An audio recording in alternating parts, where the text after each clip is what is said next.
ท่านเจ้าเมือง นี่คือ น้ำแข็งที่ทำจากดินประสิว เทน้ำลงไป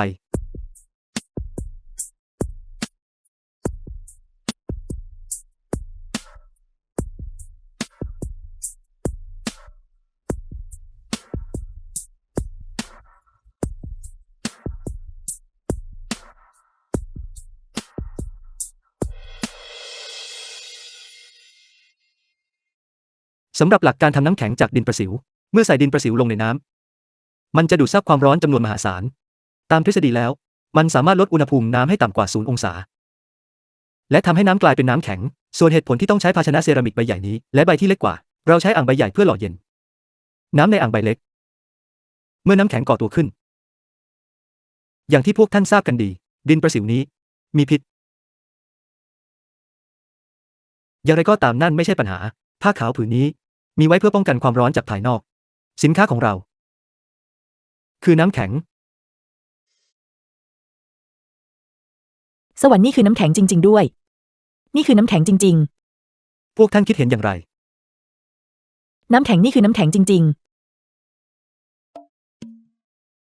หลังจากนั้นเราก็นำน้ำที่มีส่วนผสมของดินประสิวไปตากแดดเพื่อระเหยน้ำออก เมื่อแห้งแล้ว ดินประสิวที่เหลืออยู่ หากเราผลิตได้มากขึ้น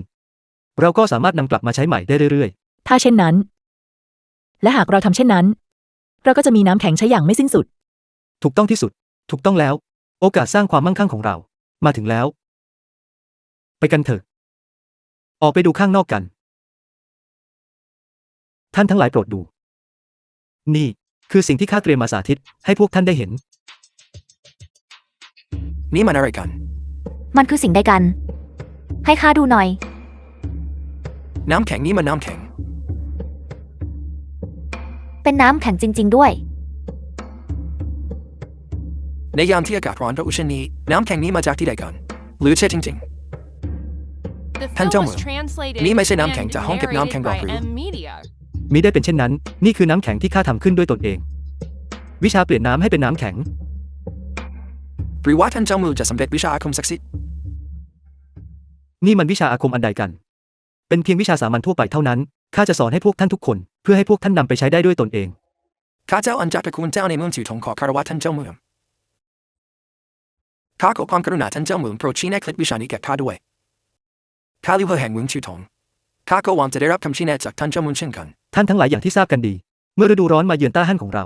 อากาศมักจะร้อนระอุ และน้ำแข็งนี้ ถือเป็นของล้ำค่า หากใครสามารถควบคุมแหล่งน้ำแข็งจำนวนมหาศาลได้ ผู้นั้นจะไม่ร่ำรวยมหาศาลหรอกหรือ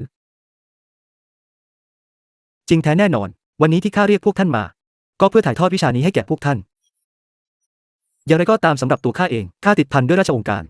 จึงไม่อาจละทิ้งเขตปกครองของข้าไปได้ ดังนั้นข้าจึงไม่อาจเดินทางไปยังเมืองหลวง เพื่อแสวงหาโชคลาภนี้ แต่ข้าไม่ได้สอนวิชานี้ให้พวกท่านโดยเปล่าประโยชน์ น้ำแข็งในแถบจริงนั้นมีราคาแพงจริงแต่เคล็ดวิชาทำน้ำแข็งนี้มีราคาเท่าใดกันจริงอยู่ต่อให้เรียนรู้วิชานี้ไปต้องใช้เวลานานเท่าใดจึงจะคืนทุนนี่คือธุรกิจที่ทำกำไรได้นับหมื่นเท่า นี่คือธุรกิจที่ทำกำไรได้หมื่นเท่าท่านเจ้าเมืองหากพวกเราได้ครอบครองเคล็ดวิชานี้พวกเราต้องจ่ายคิดตำแหน่งเงินท่านอาจารย์เขาสามารถเป็นน้ำให้เป็นน้ำแข็งได้จริงๆแน่นอนที่สุดข้าเห็นกับตาตนเองเขาเดินเข้าไปในห้องและหลังจากผ่านไป1 คืนเขาก็นำถาดน้ำแข็งออกมาจริงๆ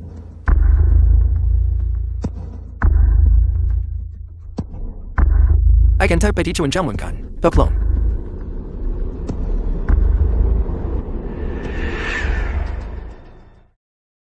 ท่านโจไม่สบายหรือ เช้านี้ข้าไม่ค่อยสบายแต่พอตกไปก็รู้สึกดีขึ้นจึงรีบมาที่นี่ทันทีย่อไรเสียเมื่อท่านเจ้าเมืองมีคำสั่งใครเล่าจะกล้าขัดขืนท่านทั้งหลายตลอด3 ปีที่ผ่านมาข้าแซงทำเป็นคนวิปลาสข้าจึงไม่ได้พบปะกับพวกท่านมาก่อนแต่ตั้งแต่ข้าหายเป็นปกติคืนหนึ่งข้าได้ฝันไปปรมาจารย์ลึกลับผู้หนึ่งได้ถ่ายทอดวิชาลับหลายประการให้แก่ข้าวิชาทำน้ำแข็งนี้ก็เป็นเพียงหนึ่งในนั้นอย่างไรก็ตามข้าไม่ได้เรียกพวกท่านมาที่นี่เพื่อหารือเรื่องนี้เพียงอย่างเดียวบัดนี้ข้าสามารถบอกพวกท่านได้ว่าวิชานี้มีค่าเพียงใด1 ล้านตำลึงเงินอะไรนั้น1 ล้านตำลึงทำไมท่านไม่ไปปล้นใครเสียเลยล่ะนั่นมันแพงเกินไปแล้วทรัพย์สินทั้งตระกูลของพวกข้ายังไม่ถึงขนาดนั้นเลย นี่มันการช่อโกงชัดๆจริงด้วยต่อให้เรียนรู้วิชาทำน้ำแข็งนี้ไปต้องใช้เวลานานเท่าใดกว่าจะทอนถึงคืน ท่านทั้งหลาย ลองมองไปทั่วภูมิภาคเชียงหนานตลอดทั้งฤดูร้อน เป็นเวลากว่า 6 เดือน น้ำแข็งเพียง1ชั่งมีราคาถึง1เฉียนพวกท่านจะขายได้เท่าใดกัน หากโชคดีกำไรเริ่มต้นก็เป็นล้านแล้ว พวกท่านจะคืนทุนได้ภายใน 2-3 ปี แน่นอนข้าเองก็ทราบดีว่าการเรียกเก็บเงินจากทุกคนถึง1 ล้านตำลึงนั้นเป็นเรื่องที่เป็นไปไม่ได้ ดังนั้นข้าจึงเรียกพวกท่านมาที่นี่เพื่อที่เราจะได้ร่ำรวยไปด้วยกัน ข้าขอให้ท่านเจ้าเมืองช่วยชี้แจงด้วย ความคิดของข้าคือ ให้ทุกคนร่วมกันจัดตั้งสมาคมการค้า จาก1 ล้านนั้นข้าจะขอรับเพียง600,000 ตำลึงส่วนอีก400,000 ตำลึงที่เหลือจะมอบให้สมาคมเพื่อใช้ในการดำเนินงาน แน่นอนข้าจะขอรับส่วนแบ่งจากกำไรของสมาคมด้วย ข้าเข้าใจแล้วท่านเจ้าเมืองหมายความว่าเงิน600,000ตำลึงที่เหลือพวกเราจะลงแข่งกันและในอนาคตพวกเราจะแบ่งกำไรตามสัดส่วนที่ลงทุนโดยวิธีนี้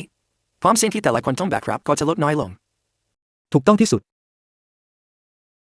ข้าจะร่วมลงทุน20,000 ตำลึงข้าจะร่วมลงทุน 5,000 ตำลึง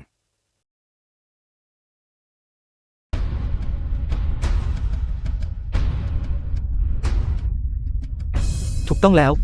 จวนเจ้าเมืองติดค้างพวกท่านอยู่เท่าใดกันแน่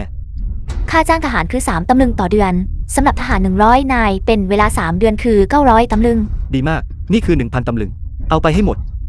900ตำลึงก็คือ900ตำลึงจวนเจ้าเมืองไม่อาจค้างค่าจ้างได้และข้าในฐานะผู้บัญชาการจะไม่ขอรับเงินเพิ่มแม้แต่เหรียญเดียว ช่างเป็นคนโง่เขลาที่ดื้อรั้นนัก เพียงแค่รับสิ่งที่ท่านเจ้าเมืองมอบให้ก็พอแล้ว เหตุใดพวกเจ้าไม่นำส่วนที่เหลือไปมอบให้แก่ทหารที่บาดเจ็บเล่าพลังของจวนเจ้าเมืองมีความสำคัญสูงสุด พวกเจ้าต้องจัดคนไปเฝ้าดูแลให้ดีข้าจะรับใช้ด้วยความภักดีสุดกำลังข้าจะไม่ปฏิบัติกับผู้ใดอย่างไม่เป็นธรรม มีข้าวหมูฟางอยู่ที่นี่ข้าวสารแม้แต่เมล็ดเดียวก็จะไม่หายไปจากคลัง ด้วยคำพูดของท่านข้าก็เบาใจแล้ว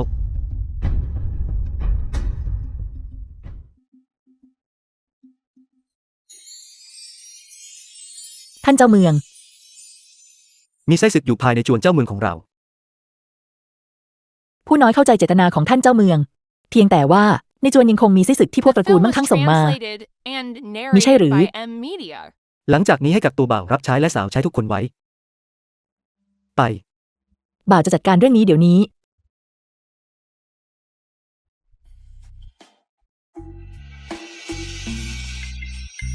ท่านเจ้าเมืองกลับมาแล้ว ข้าวุ่นวายมาทั้งวัน จนละเลยเจ้าไป จวนเจ้าเมืองมีกิจธุระต้องสื่อสารมากมายท่านเจ้าเมืองต้องจัดลำดับความสำคัญในสิ่งที่จำเป็นก่อน คืนนี้ข้าตั้งใจจะถอนรากถอนโคนไส้ศึกในจวนให้สิ้นซากไม่ต้องกังวลไปข้าจะจับตัวไส้ศึกผู้นี้มาให้ได้ รับทราบ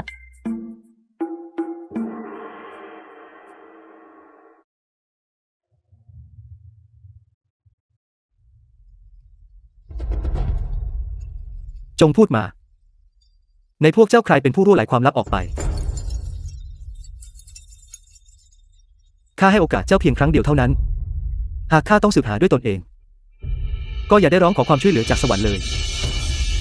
เพราะผืนดินก็จะไม่ตอบรับเจ้าเช่นกัน ท่านเจ้าเมืองไม่ใช่พวกข้าท่านเจ้าเมือง ดี ไม่ใช่พวกข้าจริง เจ้าช่างดื้อรั้นไม่เห็นลงศพไม่หลั่งน้ำตาจริงๆ ไปนำตัวพังหลงมาที่นี่ ขอรับ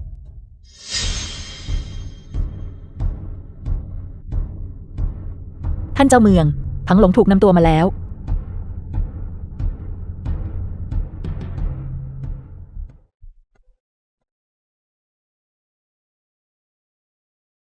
ท่านเจ้าเมืองไว้ชีวิตข้าด้วยท่านเจ้าเมืองไว้ชีวิตข้าด้วย ไว้ชีวิตเจ้า การที่เจ้ายังรักษาชีวิตไว้ได้ก็นับว่าเป็นความเมตตาแล้ว ท่านเจ้าเมืองไว้ชีวิตข้าด้วยท่านเจ้าเมืองไว้ชีวิตข้าด้วย พูดมา ใครเป็นผู้แจ้งข่าวให้เจ้า เป็นมันและมันด้วยไม่มีกฎอยู่อีกแล้วท่านเจ้าเมืองไว้ชีวิตข้าด้วยข้าเป็นคนปล่อยเขาเองแต่พวกข้าถูกบังคับ ถูกบังคับงั้นหรือ ดี บอกข้ามา เจ้าส่งข้อมูลเหล่านั้นให้แก่ผู้ใด ทั้งตระกูลโจตระกูลหวงและตระกูลเต๋อโฮบานทังบอกว่าหากข้าไม่ทำตามครอบครัวของข้าจะต้องพบกับจุดจบที่น่าหนาเจ้าท่านเจ้าเมือง พังหลง พังหลง เจ้าได้กระทำความดีลับหลังข้าไว้มากมายจริงๆ ไม่เพียงแต่เจ้าจะขายที่ดินของข้าไป แต่เจ้ายังขายเส้นทางการขนส่งเกลือของเมืองชือทงอีกด้วยรวมถึงสิทธิ์ในการทำเหมืองแร่ทั้งหมดนั่นเจ้าเพิ่มการเกณฑ์แรงงานและไม่เพียงเท่านั้นเจ้ายังชดใช้หนี้สินทั้งหมดที่ตระกูลโจวหวงและเต๋อติดค้างอยู่เจ้าช่างสมควรตาย ท่านเจ้าเมืองโปรดระงับโทสะไม่คุ้มค่าเลยที่จะทำลายสุขภาพของท่านเพราะเรื่องเพียงเท่านี้ ท่านเจ้าเมืองสิ่งของที่ผังหลงขายออกไปข้าเกรงว่าจะไม่สามารถนำกลับคืนมาได้อย่างไรเสียนั่นก็เป็นการทำธุรกรรมที่ถูกต้องตามกฎหมายตระกูลโจวหวงและเต๋อคงไม่ยอมปล่อยมือโดยง่ายชื่อเสียงของจวนเจ้าเมืองยังพอจะกอบกู้กลับคืนมาได้อย่างไรก็ตาม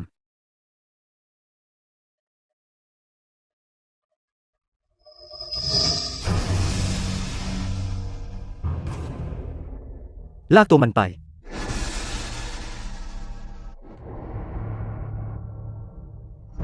ส่วนพวกเจ้าจวนเจ้าเมืองไม่มีที่ว่างให้คนเช่นพวกเจ้าให้พวกเจ้าทุกคนรับโทษโบยคนละ30 ไม้แล้วขับไล่ออกจากจวนไปพวกข้าขอบคุณท่านเจ้าเมืองที่ไว้ชีวิตสำหรับพวกเจ้าที่เหลือตราบใดที่พวกเจ้ายังคงภักดีต่อข้าจะไม่ปฏิบัติกับพวกเจ้าอย่างเลวร้ายแน่นอนแต่หากพวกเจ้าคิดคดทรยศข้าจะไม่ปราณี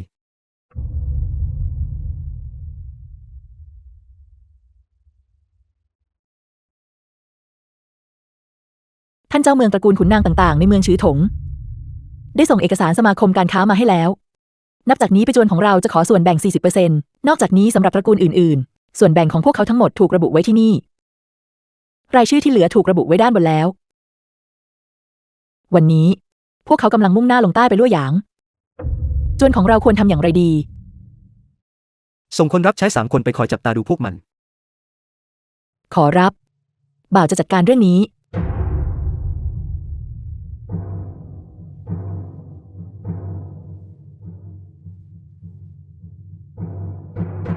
แม่ทัพมู่ฟางท่านเจ้าเมืองเมื่อคืนไม่มีเรื่องอะไรเกิดขึ้นใช่หรือไม่ทุกอย่างเงียบสงบเจ้าทำงานหนักแล้วเป็นหน้าที่ของข้าขอรับท่านเจ้าเมืองใช่หรือไม่ตามกฎหมายแล้วกองกำลังองครักษ์ส่วนตัวของข้าควรมีกี่นายเรียนท่านเจ้าเมืองตามกฎทหารแล้วเราสามารถรักษาจำนวนทหารไว้ได้ 20,000 นาย 20,000 นายเจ้าอยากเป็นแม่ทัพงั้นหรือท่านเจ้าเมืองล้อเล่นแล้วข้าจะคู่ควรกับการเป็นผู้บัญชาการองครักษ์ส่วนตัวของท่านเจ้าเมืองได้อย่างไรถ้าเช่นนั้นข้าจะหาคนอื่นท่านเจ้าเมืองข้าเชื่อว่าข้าพอจะลองดูได้ดังคำกล่าวที่ว่าทหารที่ไม่อยากเป็นแม่ทัพไม่ใช่ทหารที่ดี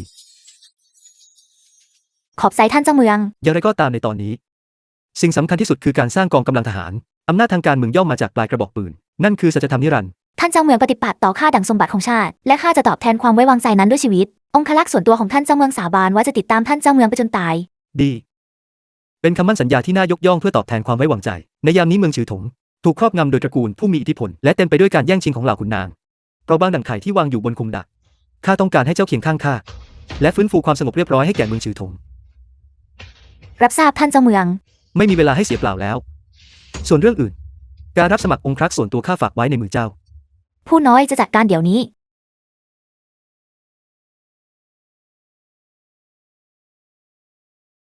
ท่านเจ้าเมืองเหตุใดมู่ฟางถึงได้ร่าเริงนักข้าได้แต่งตั้งนางเป็นแม่ทัพแล้วยอดขุนพลท่านเจ้าเมืองแม้ข้าจะเป็นเพียงสตรีและไม่เคยผ่านการสอบคัดเลือกใดๆแต่ข้าได้อ่านตำราและศึกษาคัมภีร์มาอย่างกว้างขวางข้าเองก็ปรารถนาจะรับใช้ท่านเจ้าเมืองด้วยชีวิตเจ้าเป็นผู้มีความรู้หรือถูกต้องแล้วข้าไม่เคยคิดบังอาจหลอกลวงท่านเจ้าเมืองท่านเจ้าเมืองอาจส่งคนไปตรวจสอบภูมิหลังของข้าได้ถ้าเช่นนั้นเอาตามนี้เจ้าจงรับหน้าที่เป็นผู้ดูแลจวนชั่วคราวหากเจ้าทำผลงานได้ดีตำแหน่งนี้จะเป็นของเจ้าอย่างถาวรตำแหน่งผู้ดูแลหรือท่านเจ้าเมือง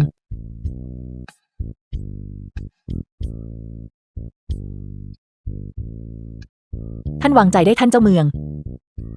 ข้าจะไม่ทำให้ท่านผิดหวังเหตุใดเจ้าจึงร้องไห้ใครที่มาเห็นเข้าคงคิดว่าข้าทำอะไรเจ้าท่านเจ้าเมืองยังไม่เข้าใจสำหรับพวกเราที่มีต้นกำเนิดต่ำต้อยชีวิตนั้นขมขื่นนักเราเติมเต็มท้องด้วยบทกวีและประวัติศาสตร์ทว่าสุดท้ายแล้วเรากลับมีค่าไม่เท่าพวกตระกูลขุนนางพวกมันก็เป็นได้แค่ขยะท่านเจ้าเมืองข้าน้อยพูดจาล่วงเกินไปแล้วโปรดอย่าได้ถือสาไม่ต้องประมาทไป สิ่งที่เจ้าพูดมานั้นมีเหตุผล ไม่จำเป็นต้องตึงเครียดไป นั่นเป็นประเด็นที่ฟังขึ้น ในการปกครองแผ่นดิน ผู้มีความสามารถควรได้รับตำแหน่ง ถูกต้องแล้ว เจ้าอยากเห็นเมืองฉือถง กลายเป็นสถานที่ที่ชาวบ้าน สามารถก้าวขึ้นสู่อำนาจด้วยความสามารถของตนเองหรือไม่ ข้ายินดี แน่นอนว่าข้ายินดีท่านเจ้าเมือง ดี ถ้าเช่นนั้นเจ้าจงไปรับตำแหน่งเดี๋ยวนี้ ขอบพระคุณท่านเจ้าเมือง ลุกขึ้น ตอนนี้คำสั่งแรกของข้าที่มีต่อเจ้า คือให้ประกาศแก่ชาวเมืองฉือถง ว่าพวกเขาสามารถเข้ามาทำกินในที่ดินของจวนได้ บอกพวกเขาไปว่าเราจะเก็บภาษีเพียง1 ใน 10เท่านั้น ภาษี 10% หรือ นั่นไม่เท่ากับเป็นการมอบที่ดินเหล่านี้ ให้แก่ราษฎรโดยไม่คิดมูลค่าหรอกหรือ ตระกูลผู้มีอิทธิพลเหล่านั้นเก็บไป8 ใน 10ส่วนท่านเจ้าเมือง ข้าทราบเรื่องนั้นดี อย่างไรก็ตาม เราต้องไม่สูญเสียใจของราษฎรเพียงเพราะผลประโยชน์เล็กน้อย สิ่งที่ข้าต้องการอย่างแท้จริง คือให้ชาวเมืองฉือถงอยู่ภายใต้การดูแลของข้า อย่าลืมว่า นอกเหนือจากตระกูลขุนนางแล้ว ฤดูเก็บเกี่ยวจะมาถึงในฤดูใบไม้ร่วงนี้ ใช่ ข้าจะจัดการเรื่องนี้เดี๋ยวนี้ ไปได้ เดี๋ยวก่อน จำไว้ว่า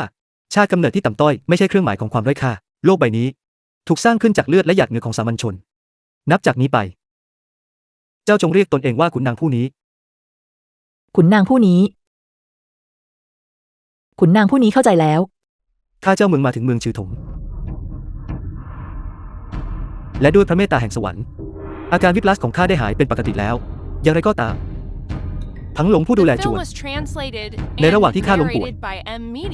ได้ใช้อำนาจในทางที่ผิดกักขังข้าและตรากฎหมายที่โหดร้ายมากมาย ความผิดของเขานั้นร้ายแรงยิ่ง และนำความทุกข์ยากมาสู่ราษฎร วันนี้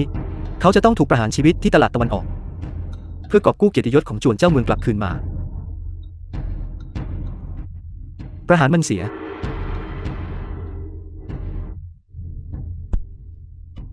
ที่แท้นโยบายเหล่านั้นก็ไม่ได้มาจากจวนเจ้าเมือง จริงสิข้าได้ยินมาว่าท่านเจ้าเมืองเคยมีอาการวิปลาสแล้วเขาจะออกลาดองค์การเช่นนั้นได้อย่างไร สมควรแล้วจะใจจริงๆ ดูเหมือนท่านเจ้าเมืองจะเป็นคนมีเหตุผล ไม่มีการขึ้นภาษีนั้นหรือ ช่างวิเศษนัก ยังมีอีกเรื่องในวันนี้ ด้วยความห่วงใยต่อราษฎรเมืองฉือถง ท่านเจ้าเมืองได้จัดสรรที่ดิน 60,000 ไปให้พวกท่านได้ทำกิน ภาษีจากผลผลิตจะเก็บเพียง 10% เท่านั้น หากผู้ใดประสงค์จะทำสัญญา สามารถมาที่จวนเจ้าเมืองเพื่อทำสัญญาให้เป็นทางการได้ เรารับประกันว่าจะให้ความเป็นธรรมแก่ทุกคน พวกตระกูลคุณนาเอาไป70-80% หากเรื่องนี้เป็นความจริง เช่นนั้นท่านเจ้าเมืองก็ถือเป็นผู้ปกครองที่มีเมตตายิ่ง ท่านเจ้าเมืองจำปรีชา ท่านเจ้าเมืองจำปรีชา ท่านเจ้าเมืองจำปรีชา ท่านเจ้าเมืองทรงปรีชาท่านเจ้าเมืองทรงปรีชา เมื่อนึกถึงตัวข้าในอดีต ข้าก็เป็นเพียงสามัญชนคนหนึ่ง ที่ไร้อำนาจจะช่วยเหลือผู้ยากไร้ แต่ในเมื่อข้าได้ข้ามเวลามา และได้กลายเป็นเจ้าเมือง พร้อมด้วยอำนาจในมือ ข้าต้องเปลี่ยนแปลงชีวิตของคนยากจน ข้าจะกวาดล้างขุนนางกังฉินให้สิ้น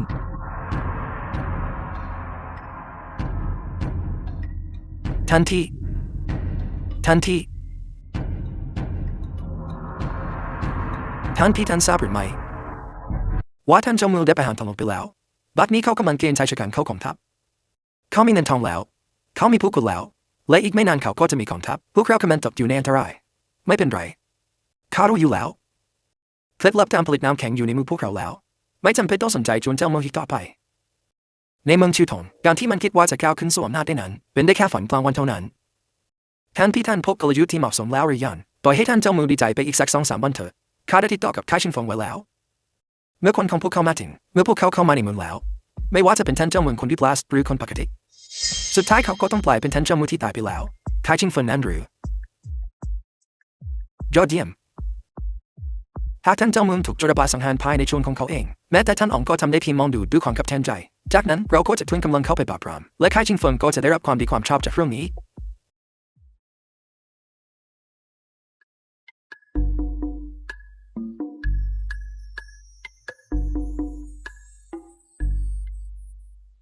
ดูนั้นลี่หยวนจวนเจ้าเมืองกำลังเปิดรับสมัครเจ้าหน้าเช่าที่ดินเป็นเรื่องจริงหรือเป็นเรื่องจริง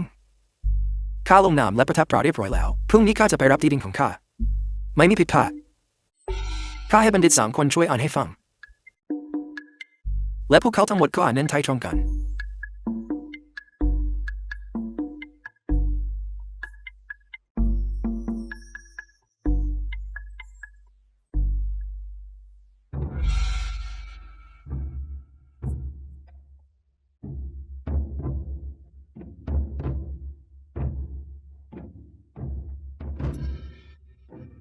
บัญชีหลิวยังมีที่ดินทำกินเหลืออยู่ภายใต้การควบคุมของจวนเท่าใด ท่านเจ้าเมืองยังมีที่ดินเหลืออีก40,000 ไร่ขอรับ 40,000 ไร่หรือ ข้าต้องการเข้าร่วมกองทัพ หูจื้อ ข้าต้องการสมัครเป็นทหาร หูจื้อ ท่านแม่อย่าดึงข้าไว้เลยข้าจะไปรับใช้ในกองกำลังของครักส่วนตัว หูจื้อเจ้าจะไม่เชื่อฟังแม่ของเจ้าเลยหรือ การยอมรับที่ดินแล้วกลับไปทำนาไม่ดีกว่าหรืออย่างไร เหตุใดเจ้าจึงต้องไปเป็นทหาร ข้าต้องลำแค้นให้ท่านพ่อ โต้บูเหล่านักรบผู้ทรงธรรมแห่งเมืองฉีถง ข้าต้องไปสังหารทหารชิงโจวของทราเจ้าให้สิ้น อีกอย่างด้วยเงิน3 ตำลึงข้าสามารถเลี้ยงดูท่านและน้องสาวได้ การทำนาก็สามารถเลี้ยงดูพวกเราได้เช่นกัน การทำหน้าไปวันๆจะมีประโยชน์อันใด เมื่อทหารชิงโจวของทราเจ้ามาถึง พวกมันก็จะปล้นชิงทุกอย่างที่เรามีไปหมด ท่านแม่ท่านเคยบอกว่าท่านจงเวิลเป็นคนดี หากไม่มีใครยอมเป็นทหาร แล้วใครจะปกป้องท่านจงเวิลเราหากทหารชิงโจวพวกนั้นมาถึง ท่านเจ้าเมืองจะยังอยู่ในเมืองชิวถงได้อย่างไร เราก็คงต้องกลับไปทำนาให้พวกตระกูลผู้มีอิทธิพลอีกครั้ง หูจื้อ ท่านแม่ หูจื้อ The film was translated and narrated เจ้าชื่ออะไร by M Media. ท่านเจ้าเมืองผู้นายคือโตโห ลุกขึ้น เจ้าเป็นคนกล้าหาญแต่เจ้าไม่มีบิดา และมารดาของเจ้าก็ชราภาพมากแล้วข้าแนะนำให้เจ้าคิดทบทวนดูใหม่ กลับบ้านไปดูแลมารดาและพี่น้องของเจ้าเถิด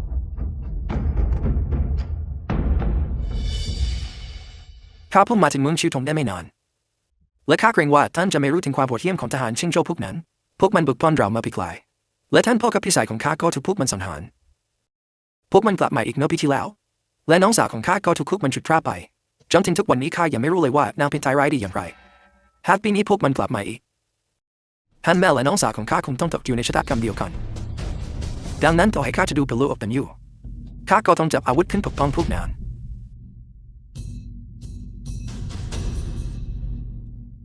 หูจื้อถ้าเช่นนั้นก็ไปเถิด แม่จะไม่ห้ามเจ้าแล้ว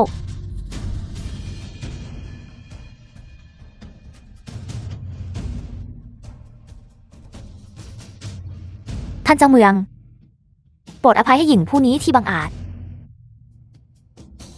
ข้าขอถามท่านเจ้าเมืองได้หรือไม่ ว่าองคลักษ์ส่วนตัวของท่าน จะปกป้องชาวเมืองฉือถงได้จริงหรือ และจะปกป้องพวกเราจากกองกำลังทหารชิงโจวของทรราชเช้าได้หรือไม่ เจ้า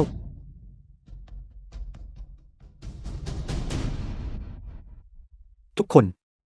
ข้าขอบอกพวกเจ้าไว้ณที่นี้วันนี้ว่าข้าจะทำตราบเท่าที่ข้ายังมีลมหายใจ เมืองชือถงข้าจะไม่ยอมให้ทอราเฉาและกองกำลังชิงโจวเหิมเกริมเป็นอันขาด ท่านเจ้าเมือง เราได้เกณฑ์องคลักษ์ส่วนตัวมาแล้ว 5,600 นาย เรายังห่างไกลจากกำลังพลเต็มอัตรา เราสามารถเกณฑ์ได้มากที่สุด 8,000 นาย นั่นก็นับว่าเป็นจำนวนที่น่าพอใจแล้ว ด้วยกำลังพลเท่านี้ อย่าว่าแต่จะไปสู้กับทรราชเฉาเลย แค่รับมือกับกองกำลังส่วนตัวของตระกูลในเมืองฉือถงก็ลำบากแล้ว ถ้าเช่นนั้น เรื่องการรับสมัครองครักษ์ส่วนตัวให้เป็นหน้าที่ของข้า ท่านไม่ต้องกังวลเรื่องนั้น ท่านจงมุ่งเน้นไปที่การฝึกฝนพวกเขาให้ดี ฝึกฝนให้เข้มข้น นั่นคือหลักฐานแห่งความมั่นคงของเรา ตามบัญชาท่านเจ้าเมือง กองกำลังพร้อมแล้ว ทว่าแล้วเรื่องอาหารเครื่องนุ่งห่มและเสบียงเรา แล้วชุดก่อกับอาวุธล่ะ ดูนี่ ต้องใช้เงินกี่ตำลึง ค่าใช้จ่ายเดือนนี้คือ 40,000 ตำลึง หากเต็มอัตราจะอยู่ที่ประมาณ 160,000 ตำลึง รายได้จากการผลิตน้ำแข็งเพียงอย่างเดียวไม่เพียงพอหรอกจวนใหญ่ภาระก็ย่อมใหญ่ตาม ดี ท่านไม่ต้องกังวลเรื่องเงินทอง ข้าจะหาวิธีจัดหาชุดเกราะและอาวุธเอง ว่าแต่ท่านยังต้องการอีกเท่าใด ไปเบิกที่บัญชีของหลิวได้เลย รับทราบ ท่านเจ้าเมือง ตามหลักการแล้ว ชุดเกราะเครื่องแบบและอาวุธสำหรับองครักษ์ส่วนตัว ควรได้รับการจัดการโดยคลังแสงซิตงทว่ากรมสรรพาวุธในปัจจุบันถูกควบคุมโดยโจวคัง ข้าเกรงว่าโจวคังจะยักยอกเงินและทำลายทุกอย่างจนพินาศ ที่ว่าการเมืองชือถง กลายเป็นของเล่นของตระกูลผู้มีอิทธิพลไปเสียแล้ว เต็มไปด้วยพรรคพวกของพวกเขา หากข้าต้องพึ่งพาพวกเขาในการออกคำสั่ง ข้าเกรงว่าจะมีคนคอยขัดขวางงานของเรา สู้ว่า เราเริ่มต้นใหม่เสียยังจะดีกว่า ผู้น้อยเห็นด้วย ในเมื่อไม้กวาดเก่าไม่สามารถกวาดพื้นให้สะอาดได้ ก็ควรเปลี่ยนเป็นอันใหม่เสียดีกว่า เราจะจัดตั้งสำนักงานบริหารแห่งใหม่ขึ้นภายในจวนเจ้าเมือง เราไม่ได้หวังพึ่งสำนักงานรัฐในการเก็บภาษีอยู่แล้ว นั่นตรงกับความตั้งใจของข้า รับทราบท่านเจ้าเมืองข้ารู้จักบัณฑิตที่มีต้นกำเนิดต่ำต้อยอยู่บ้าง พวกเขามีความสามารถยิ่งนัก แต่ปัจจุบันทำได้เพียงหาเลี้ยงชีพด้วยการขายภาพวาดหรือคัดลอกตำราตามท้องถนน หากท่านเจ้าเมืองไม่รังเกียจข้ายินดีให้พวกเขามาทำงานรับใช้จวนเจ้าเมือง ดีไม่มีปัญหา อีกอย่างจงเข้าไปในเมืองและหาสำนักการค้ามาสักแห่งให้เขามาพบข้าที่จวนบอกพวกเขาว่าจวนเจ้าเมืองมีเรื่องจะหารือด้วย สำนักการค้าส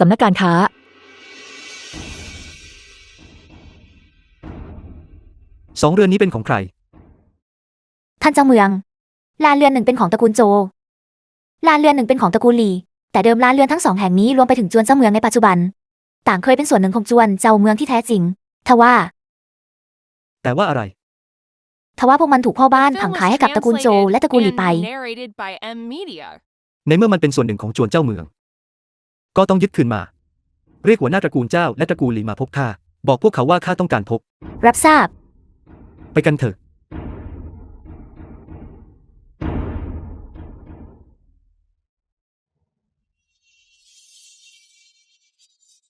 ข้าคือเจ้าอันข้าคือลิวเหอและข้าคือลิชาวคารวะท่านเจ้าเมือง ลุกขึ้น ท่านเจ้าเมืองตามธรรมเนียมแล้วเมื่อได้รับคำเชิญอันทรงเกียรติจากท่านเจ้าเมืองท่านพ่อควรจะมาด้วยตนเองทว่าท่านเห็นว่าข้ามีอายุรุ่นดาวคราวเดียวกับท่านเจ้าเมืองจึงส่งข้ามาแทนเพื่อที่ท่านเจ้าเมืองจะได้ไม่รู้สึกเบื่อหน่ายในการสนทนาตอนที่คนสงสารของท่านเจ้าเมืองมาถึงข้าบังเอิญอยู่ที่ชนตระกูลเจ้าแห่งนี้พอดีตระกูลลิวได้ร่วมสมทบเงินทุนข้าจึงถือวิสาสะมาด้วยหวังว่าท่านเจ้าเมืองจะไม่ถือสา ไม่เป็นไรเรื่องเล็กน้อยเท่านั้น ที่ข้าเรียกพวกท่านมาในวันนี้ ก็เพื่อเรื่องง่ายๆเรื่องหนึ่ง เกี่ยวกับเรือนสองหลังที่อยู่ข้างจวนของข้าข้าต้องการซื้อคืนในราคาเดิม ไม่ทราบว่าพวกท่านมีความเห็นอย่างไร มีเพียงเท่านี้หรือข้าสามารถคืนจวนนี้ให้แก่ทางการของท่านเจ้าเมืองได้โดยไม่ได้ครองแม้แต่ตำลึงเดียวข้าก็รู้สึกเช่นเดียวกัน เกรงว่าจะดูหน้าละอายเกินไป ท่านเจ้าเมืองโปรดอย่าได้ปฏิเสธเลยมิเช่นนั้นพวกเราคงไม่สบายใจโฉนดที่ดินของโจเหล่านี้ข้าจะส่งคนไปนำมาให้ท่านทันทีใกล้จะยามทิ้งแล้วยามบ่ายในฤดูร้อนแช่งยาวนานและน่าเบื่อหน่ายยิ่งนักข้าสงสัยว่าท่านเจ้าเมืองจะสนใจไปเยือนหอเทียนเซียนในเขตเมืองเหนือเพื่อลดความร้อนหรือไม่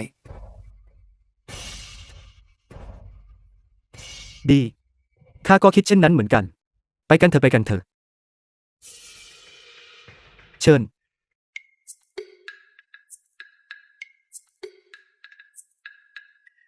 ท่านเจ้าเมืองเรามาถึงหอเทียนเซียนแล้ว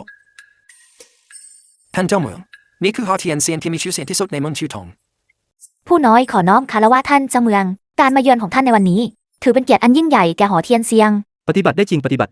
ข้าได้จัดเตรียมห้องรับรองไว้ให้ท่านเจ้าเมืองแล้วเชิญท่านเจ้าเมือง ไปกันเถอะ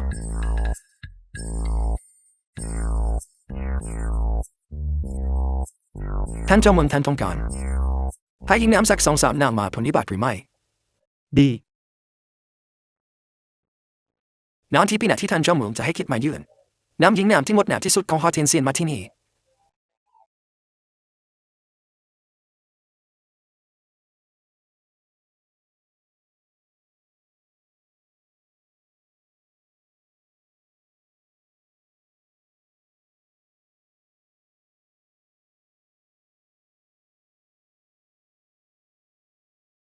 ไม่เลว มาดื่มกันหน่อย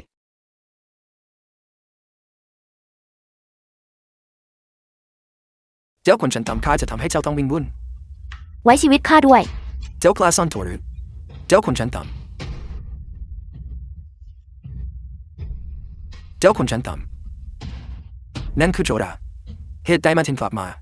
แถมเจ้าเมืองเขาคือบุตรชายคนโตของโจเจียโจรามักจะทำตัวไร้กฎหมายในเมืองชิวทงเสมอมา หยุด ที่แท้เขาเป็นพวกเจ้าสองคนนี้เอง ไม่เลว โจหลงบุตรชายของโจเจีย พวกเจ้ากล้าได้ยังไงถึงมาขัดความเรื่องของข้าโจราท่านเจ้าเมืองอยู่ที่นี่อย่าได้บังอาจท่านเจ้าเมืองมีเรื่องอันใดโจรางขอคารวะท่านเจ้าเมืองท่านเจ้าเมืองข้าเพิ่งซื้อหนามาจากนายยิงด้วยเงินตามกฎหมายเห็นตาหันความเป็นความตายของสาวใช้ขึ้นอยู่กับนายของนางท่านเจ้าเมืองคงไม่คิดจะแทรกแซงใช่หรือไม่ ไร้สาระท่านเจ้าเมืองช่วยข้าด้วยเป็นเพราะข้าได้ยินมาในขณะที่กำลังบรรเลงดนตรี เจ้าคนฉันตัง นายยิงบอกเข้าไปสิว่าข้าไม่ได้ซื้อนางมาหรือ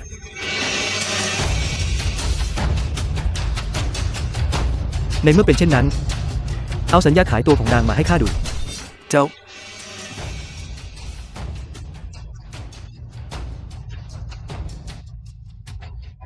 เจ้า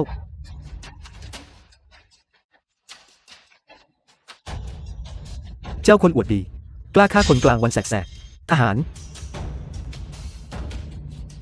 ท่านเจ้าเมือง นี่มันไร้กฎหมายสิ้นดี The Chập film tụi mình was quấy. translated and รับทราบท่านเจ้าเมือง narrated by ท่านเจ้าเมือง NVIDIA. ก็แค่นางคดีกับคุณดินอย่าเพิ่งโกรธอย่าเพิ่งโกรธไปเลยในเมื่อท่านเจ้าเมืองต้องการจะจับกุมข้าเช่นนั้นข้าก็จะไปกับท่านเจ้าเมือง เอาตัวมันไป ไปเถอะ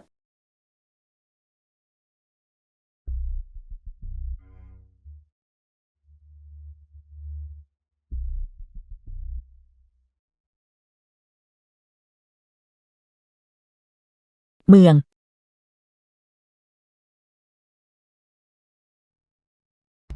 ท่านเจ้าเมืองท่านจะสังหารโจราไม่ได้นะมิเช่นนั้นท่านจะสร้างศัตรูกับตระกูลโจอย่างเต็มตัว เหตุใดข้าจึงจับกุมเขาไม่ได้ หญิงผู้นี้ไม่ใช่คนรับใช้ของตระกูลโจ ตามกฎหมายแห่งต้าฮั่น ผู้ที่สังหารผู้บริสุทธิ์จะต้องถูกประหาร ในความคิดเห็นของข้า คุณชายจับกุมได้ดีมาก เป็นการจับกุมที่น่าพอใจ ท่านเจ้าเมืองท่านต้องไม่จับกุมเขา การทำเช่นนั้นจะทำให้ตระกูลโจแตกหักกับเราโดยสิ้นเชิง ข้าเกรงว่าในอนาคตพวกเขาจะคอยขัดขวางท่านเจ้าเมืองทุกฝีก้าว ได้ไม่คุ้มเสีย มื้อเที่ยงวันนี้ ข้าพอใจมาก ชุดทหารไม่ใช่ชุดเกราะ เพียงแค่ต้องถอดและเย็บเท่านั้น จัดการเองเสียเวลาเปล่า สู้ยกให้พวกพ่อค้าจัดการจะดีกว่า ยังช่วยซื้อใจพวกเขาได้อีกด้วยทว่า องครักษ์ส่วนตัวของท่านเจ้าเมืองยังขาดเครื่องแบบที่เหมาะสม ไม่ทราบว่าสามตระกูลพอจะจัดหาให้ได้หรือไม่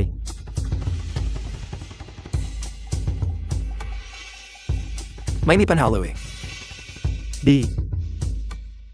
ในอนาคตยังมีโอกาสทำธุรกิจกับจวนเจ้าเมืองอีกมาก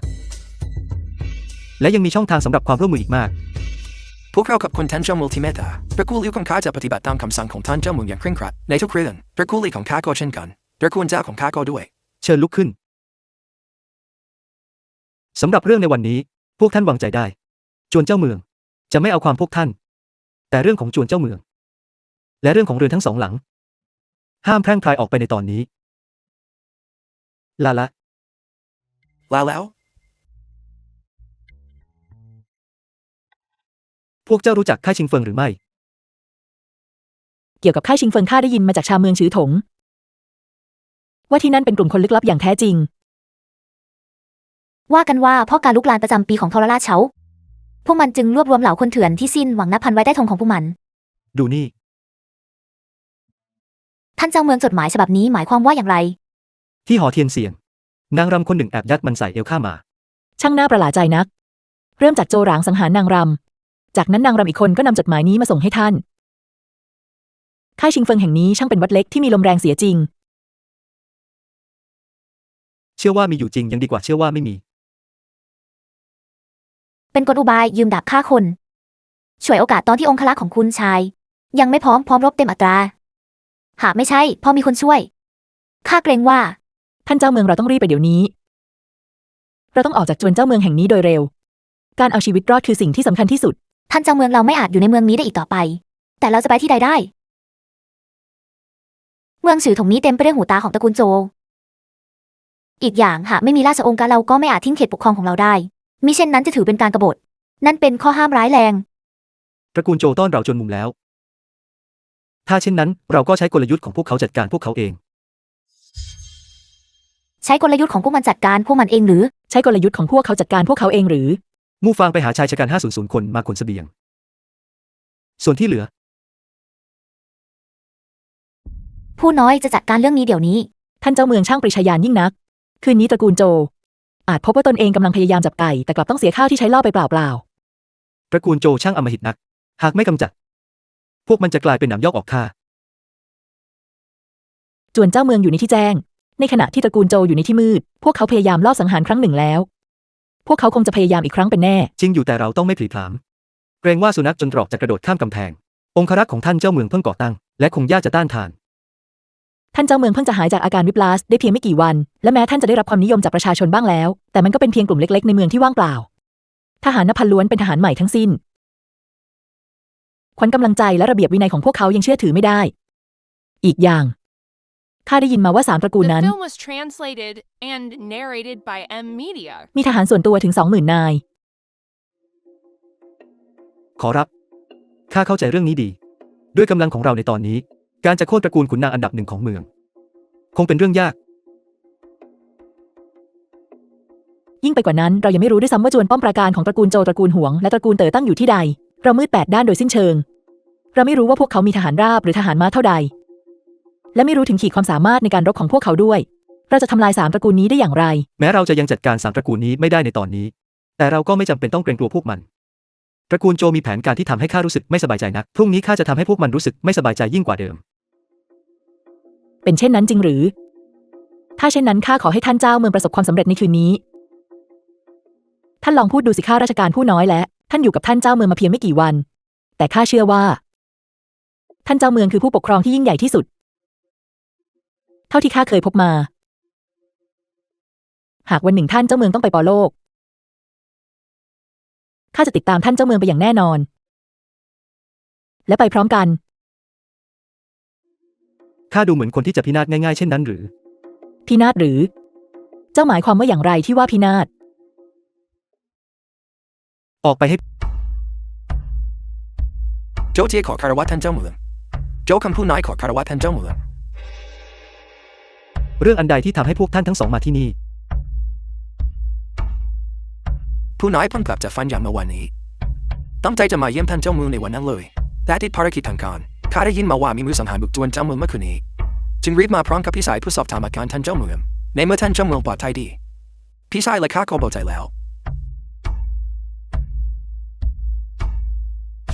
อย่าได้พูดถึงเรื่องนั้นเลยมีคนมากมายที่อยากให้ข้าตายพวกมันก็เป็นเพียงสัตว์เดรัจฉานท่านไม่เห็นด้วยหรือใช่แล้วใช่ อย่างไรก็ตามข้าขอบคุณที่พวกท่านมาเยี่ยมข้าข้าน้อมรับน้ำใจของพวกท่านแต่ข้าเหนื่อยล้าเหลือเกิน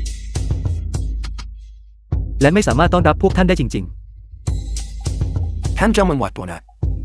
ผู้น้อยมีบางอาจรบกวนจวนเจ้าเมืองแต่เมื่อคืนนี้บุตรชายของข้าโจรานถูกคุมขังอยู่ที่นี่หวังว่าท่านเจ้าเมืองจะเมตตาปล่อยถูกเขาไปเช่นนั้นโจหลงผู้นี้ก็คือบุตรชายของท่านอาจารย์โจหรือเขาเป็นบุตรชายที่ไม่ได้เรื่องของข้าเองเรื่องนี้คงจะลำบากเสียแล้วโจหลงก่อเหตุฆาตกรรมต่อหน้าข้าและทุกคนต่างก็เห็นกับตาหากข้าปล่อยตัวเขาไปในตอนนี้ข้าจะอธิบายแก่ราษฎรได้อย่างไรข้าจำได้ว่าตามกฎหมายแห่งต้าฮั่นการฆ่าคนตายโดยเจตนาถือเป็นโทษประหารอย่างไรก็ตามพวกท่านทั้งสองจงวางใจเถิดข้าจะจัดการให้ร่างของเขาคงสภาพสมบูรณ์เพื่อการฝังศพไม่นะท่านเจ้าเมืองหมายเป็นทีนักร้องเท่านั้นเหตุใดต้องยิ้มกราดถึงเทียนนี้ตระกูลโจของเรามั่นคงที่สุดในเมืองชิวถงมีสมบัติและยิ่งงามมากมายให้เลือกสรรหากท่านเจ้าเมืองปรารถนาเรายินดีมอบให้ท่านเพื่อแลกกับชีวิตของหลานชายข้าทว่าชื่อเสียงของจวนเจ้าเมืองข้าเป็นเดิมพันข้ายินดีมอบเงิน10,000 ตำลึงให้แก่ท่านเจ้าเมืองเพื่อใช้ในการบูรณะจวนเจ้าเมืองดีเช่นนั้นก็จงเลือกวันมงคลสำหรับการประหารเขาเสียไม่ท่านเจ้าเมือง100,000 ตำลึงดูเหมือนว่าชีวิตของโจหลงจะมีค่าไม่เท่ากับเทคนิคการทำน้ำแข็งของข้าและข้าจะเพิ่มที่ดินอุดมสมบูรณ์ให้อีก60,000 ไร่หากท่านเจ้าเมืองยังปฏิเสธจงรู้ไว้ว่าตระกูลโจของเราในเมืองฉิวทงไม่ใช่คนที่ท่านจะรังแกได้ง่ายๆพวกเจ้าคิดว่ากองกำลังทหารแห่งเมืองฉิวทงมีไว้เพียงเพื่อประดับบารมีหรือตระกูลเหยียนของข้าก็ไม่ใช่คนที่จะมารังแกกันได้ง่ายๆข้าขอร้องท่านเจ้าเมืองได้โปรดเมตตาดีมากนำสินค้าเข้ามาโจหลงอาจมีชีวิตอยู่ต่อได้แต่ในเมื่อละเว้นโทษประหารเขาก็ต้องได้รับบทลงโทษส่งตัวเขาไปยังสำนักผู้ตรวจการและจองจำเขาไว้ที่นั่นเราขอบคุณในความเมตตาของท่านเจ้าเมืองเมื่อส่งมอบสินค้าแล้วข้าจะให้คนนำตัวโจรามไปคุมขังแล้วบอกข้ามาใครเป็นผู้ดูแลกองกำลังทหารแห่งเมืองฉิวถงมีโจรผู้ร้ายลอบเข้าเมืองมามากมายถึงเพียงนี้เขาปล่อยปละเลยได้อย่างไรใครเป็นแม่ทัพของเขารายงานท่านเจ้าเมืองคือหงตันบุตรชายคนโตของตระกูลหวงไร้ค่าเก็บคนเช่นนี้ไว้จะมีประโยชน์อันใดความปลอดภัยในจวนเจ้าเมืองของข้าจะรับประกันได้อย่างไร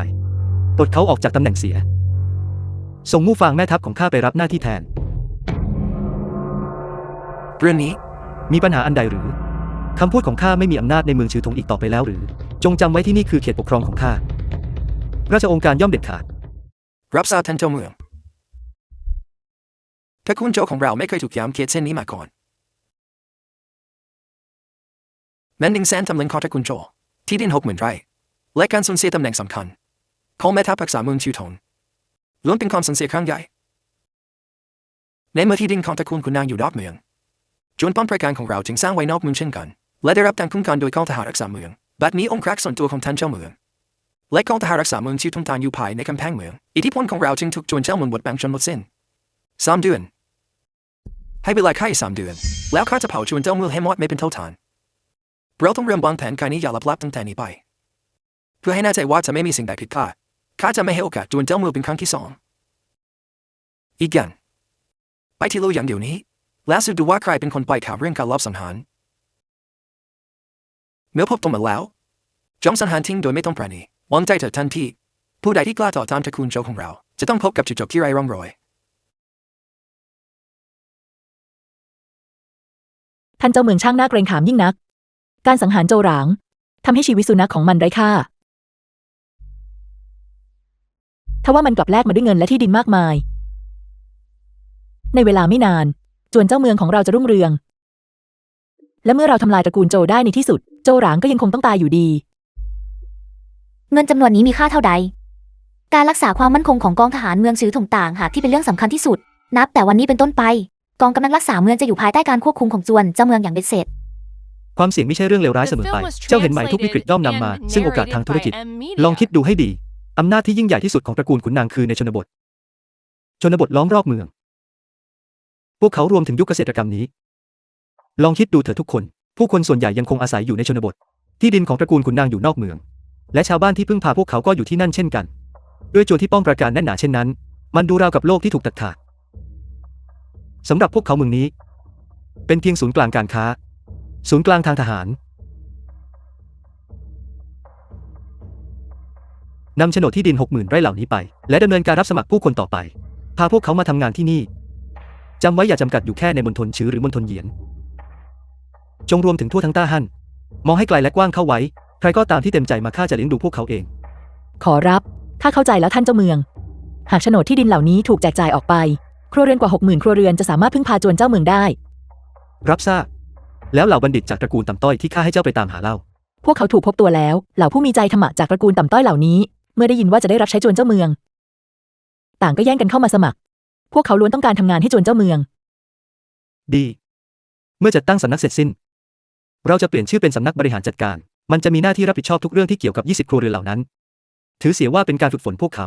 เราจะแต่งตั้งตำแหน่งทางการเมื่อจวนเจ้าเมืองมั่นคงแล้วตกลงรับทราบสำนักการค้าเป็นอย่างไรบ้างข้าได้จัดเตรียมสำนักการค้าไว้เรียบร้อยแล้วมันล่าช้าไปเพราะการบุกจู่โจมเมื่อคืนนี้ผู้น้อยจะไปเรียกตัวพวกเขามาเดี๋ยวนี้ไปกองกำลังทหารแห่งเมืองชือถงปัจจุบันเต็มไปด้วยบุตรหลานของตระกูลขุนนางหาวิธีเสียกำจัดพวกทายาทตระกูลโจตระกูลหวงและตระกูลเต๋อออกไปจากนั้นให้คนจากตระกูลเจ้าตระกูลหลี่และตระกูลหลิวเข้ามาแทนที่ผู้น้อยเข้าใจแล้วเห็นท่านเจ้าเมืองปลอดภัยดีเช่นนี้พวกเราก็ค่อยเบาใจหน่อยพวกโจรเหล่านั้นช่างน่ารังเกียจนักบังอาจลอบสังหารจวนเจ้าเมืองใช้อุบายที่หนักการกระทำเช่นนี้ถือเป็นกบฏชัดๆข้าทราบซึ้งในความห่วงใยของพวกท่านทุกคนแต่เหล่าโจรได้ถูกกำจัดไปหมดสิ้นแล้วและข้ายังคงปลอดภัยดีท่านเจ้าเมืองเรื่องนี้มีพิรุธในความคิดเห็นของผู้น้อยพวกมือสังหารต้องมีคนในคอยช่วยเหลือไม่เช่นนั้นพวกโจรเหล่านี้จะเข้ามาในเมืองชือถงได้อย่างไรดังที่พวกท่านกล่าวนั่นคือเหตุผลที่ข้าได้ปลดแม่ทัพหวงกังออกจากตำแหน่งข้าเพิ่งหารือเรื่องนี้กับแม่ทัพมู่ฟางไปเช่นกันข้าหวังว่าครั้งนี้พวกท่านจะคัดเลือกผู้สมัครจากทั้ง3ตระกูลของท่านให้มากขึ้นพวกเราขอบคุณท่านเจ้าเมืองที่ไว้วางใจท่านเจ้าเมืองคาลิชาไม่เคยสนใจตำรามาตั้งแต่เด็กข้าชอบโฮและดับมากกว่าข้ามีพละกำลังติดตัวอยู่บ้านหากท่านเจ้าเมืองไม่รังเกียจข้ายินดีรับใช้ท่านดีมากเช่นนั้นพวกท่านจงติดตามแม่ทัพมู่ฟางไปที่ค่ายทหารก่อนรับทราบท่านเจ้าเมืองพวกท่าน2ตระกูลไม่ต้องกังวลย่อมมีผลประโยชน์ให้พวกท่านอย่างแน่นอนความจริงแล้วเราทุกคนต่างรู้ดีว่าศัตรูร่วมของเราคือใครเช่นนั้นก็ไม่มีเวลาใดจะเหมาะไปกว่าตอนนี้มาทำกันวันนี้เลยเราจะลงนามในสัญญาเป็นลายลักษณ์อักษรเพื่อยืนหยัดเคียงข้างกันพวกท่านเห็นว่าอย่างไรพวกเรายินดีดีเช่นนั้นเชิญ ท่านเจ้าเมือง นี่คือหวังเหยียนจงจากสำนักการค้าเมืองฉือถง ผู้นายหวังเย็นจงขอคารวะท่านเจ้าเมือง ลุกขึ้น วันนี้ข้าเรียกพวกท่านมา เพื่อถามว่าพวกท่านมี คนรับใช้ในมืออยู่เท่าใด ผู้นายมีคนรับใช้300 คนในจำนวนนี้เป็นชายชะกัน156 คนหญิง63 คนและที่เหลือเป็นช่างฝีมือ ราคาของสตรีชายชะกันและช่างฝีมือเป็นอย่างไรบ้าง 5 ตำลึงสำหรับแรงงานหญิงชายทั่วไป10 ตำลึงสำหรับช่างฝีมือ หวังเหยียนจงหัวหน้าสำนักการค้า และ15 ตำลึงสำหรับนางรำ เช่นนั้นข้าจะรับไว้ทั้งหมด ผู้นายจะนำตัวพวกเขามาให้ท่านในวันพรุ่งนี้เช้า ช้าก่อน ยังมีอีกเรื่องหนึ่ง ข้าอยากทราบว่าพวกท่านสนใจจะร่วมทำธุรกิจการค้าครั้งใหญ่กับจวนของข้าหรือไม่ ธุรกิจการค้าครั้งใหญ่หรือ นี่ไม่ใช่การค้าครั้งใหญ่หรอกหรือ 1,000 ตำลึงคืออะไรกันนั่นไม่ใช่การค้าครั้งใหญ่เลย ข้าตั้งใจจะทำการค้าในระดับล้าน หรือกระทั่งหลาย10 ล้านพวกท่านว่าอย่างไร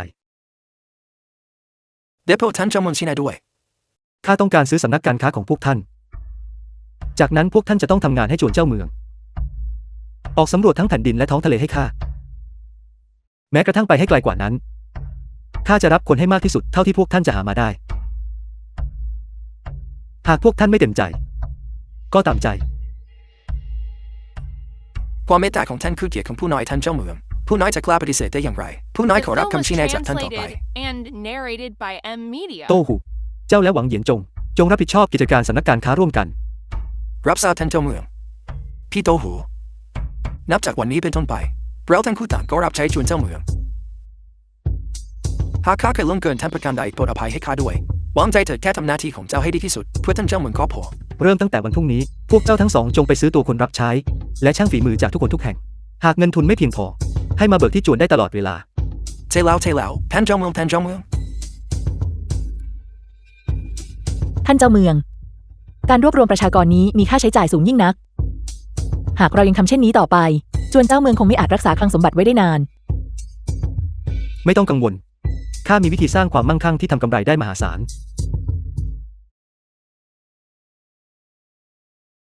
ท่านเจ้าเมืองท่านกำลังทำสิ่งใดอยู่ พวกเจ้าเคยดื่มสุราหรือไม่ ข้าทำแน่นอน ในโลกนี้มีใครบ้างที่ไม่ดื่มสุรา แม้แต่คนรวยก็ยังต้องดื่มมิใช่หรือ แน่นอนทุกคนที่มีเงินเหลือใช้เล็กน้อย ต่างก็ชอบดื่มสุรา แต่ข้าได้ค้นพบ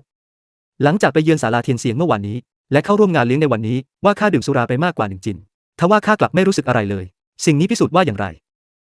มันพิสูจน์ว่าสุราที่เราดื่มกันอยู่มีดีกรีต่ำเกินไป หากปราศจากเทคโนโลยีการกลั่น เราก็จำต้องดื่มสุราที่อ่อนแรงเช่นนี้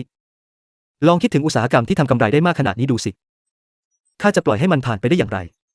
เพียงแค่คิดถึงมูลค่าทางการตลาดของสุราเมาไทยแล้วเจ้าจะเข้าใจว่ามันสามารถสร้างรายได้ได้มากเพียงใด นั่นคือเหตุผลที่ข้าได้ประดิษฐ์อุปกรณ์สำหรับผลิตสุราเมาไทยขึ้นมา เหมาไถหรือ ท่านเจ้าเมืองเหมาไถคือสิ่งใด และอุปกรณ์นี้คืออะไร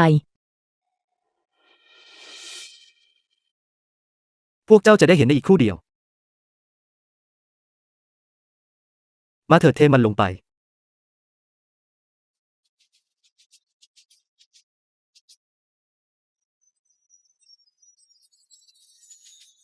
เติมสุราลงไป ให้ข้าได้เปิดหูเปิดตาพวกเจ้าเสียหน่อย จุดเดือดของสุราอยู่ที่73 องศาเซลเซียส จุดเดือดของน้ำอยู่ที่100 องศาเซลเซียส ดังนั้นในระหว่างกระบวนการให้ความร้อน สุราจะระเหยกลายเป็นไอออกมาก่อน ผ่านอุปกรณ์นี้ มันจะไหลเข้าสู่ภาชนะรองรับใบที่ 2 และผลลัพธ์ที่ได้ก็คือ สุราที่มีความเข้มข้นสูง และบริสุทธิ์ยิ่งนัก รับทราบ ช่างหอมยิ่งนัก ลองชิมดูสิ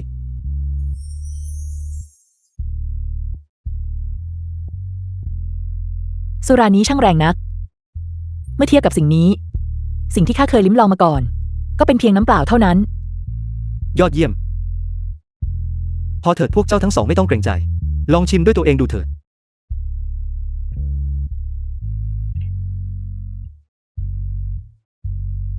ท่านเจ้าเมือง แม้แต่เซียนสุราตัวน้อยที่มีชื่อเสียงจากเมืองหลวงก็ยังไม่บริสุทธิ์เท่านี้ และไม่แรงเท่านี้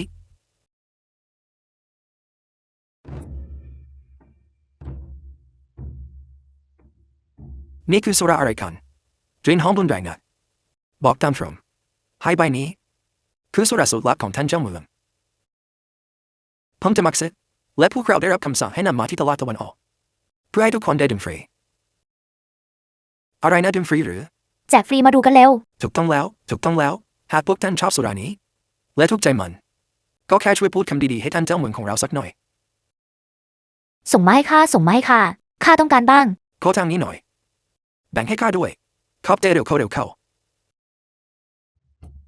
เกิดอะไรขึ้นทำไมพวกเจ้าถึงตื่นตระหนกกันขนาดนี้นายท่านมีเรื่องบางอย่างที่ข้าไม่แน่ใจว่าควรรายงานหรือไม่พูดมามีข่าวมาว่าผลของท่านเจ้าเมืองกำลังแจกสุราฟรีที่ตลาดตะวันออก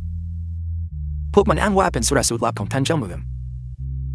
โรงหมักสุราที่ใหญ่ที่สุดในเมืองซิวทองเป็นของตระกูลโจวเราผู้ค้าสุราเพียงรายเดียวในเมืองซิวทองคือตระกูลโจเย็นซงเจ้ากำลังรนหาที่ตายสองคนไปชิมดูสิข้าไม่เชื่อว่าท่านเจ้าเมืองคนนั้นจะหมักสุราอะไรที่ดื่มได้มาเข้าแถว ทางนี้ส่งมาให้ข้าบ้าน ส่งมาให้ข้าด้วย เข้าแถวไม่เห็นหรือว่าต้องเข้าแถวไม่เข้าแถวก็ไม่ได้สุราอย่าเบียดกันพวกเจ้า ข้าต่อแถวรออยู่แล้ว พวกเขาได้กันหมดแล้วทุกคนเข้าแถวเร็วเขามีเพียงพอสำหรับทุกคนรสชาติดีนะนี่เป็นสุรา The ที่รส film ชาติ was ดีที่สุดเท่าที่ข้าเคย translated ดื่มมา and เร็วเข้าดินให้ narrated ข้าอีก by จอก M. Media. เร็วเข้า เมื่อไหร่จะถึงคิวของพวกเราเสียที เร็วเข้า นี่มันน้ำทิพย์จากสวรรค์ชัดๆหากข้าได้ดื่มจนน้ำใจตายไปก็ไม่เสียดายชีวิตแล้ว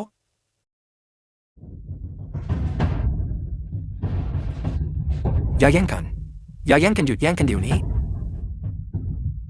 อย่าแย่งกันนี่เป็นของข้า อย่าแย่งกันข้าจะไปตอบแทนเจ้าเมืองอย่างไรดี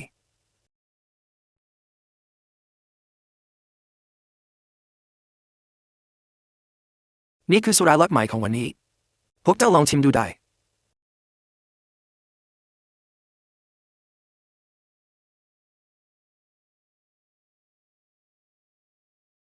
นี่คือสุราที่ท่านเจ้าเมืองหมักเองสุรานี้ร้อนไร้ดังไฟทว่าใจข้ากลับรู้สึกหนาวเหน็ด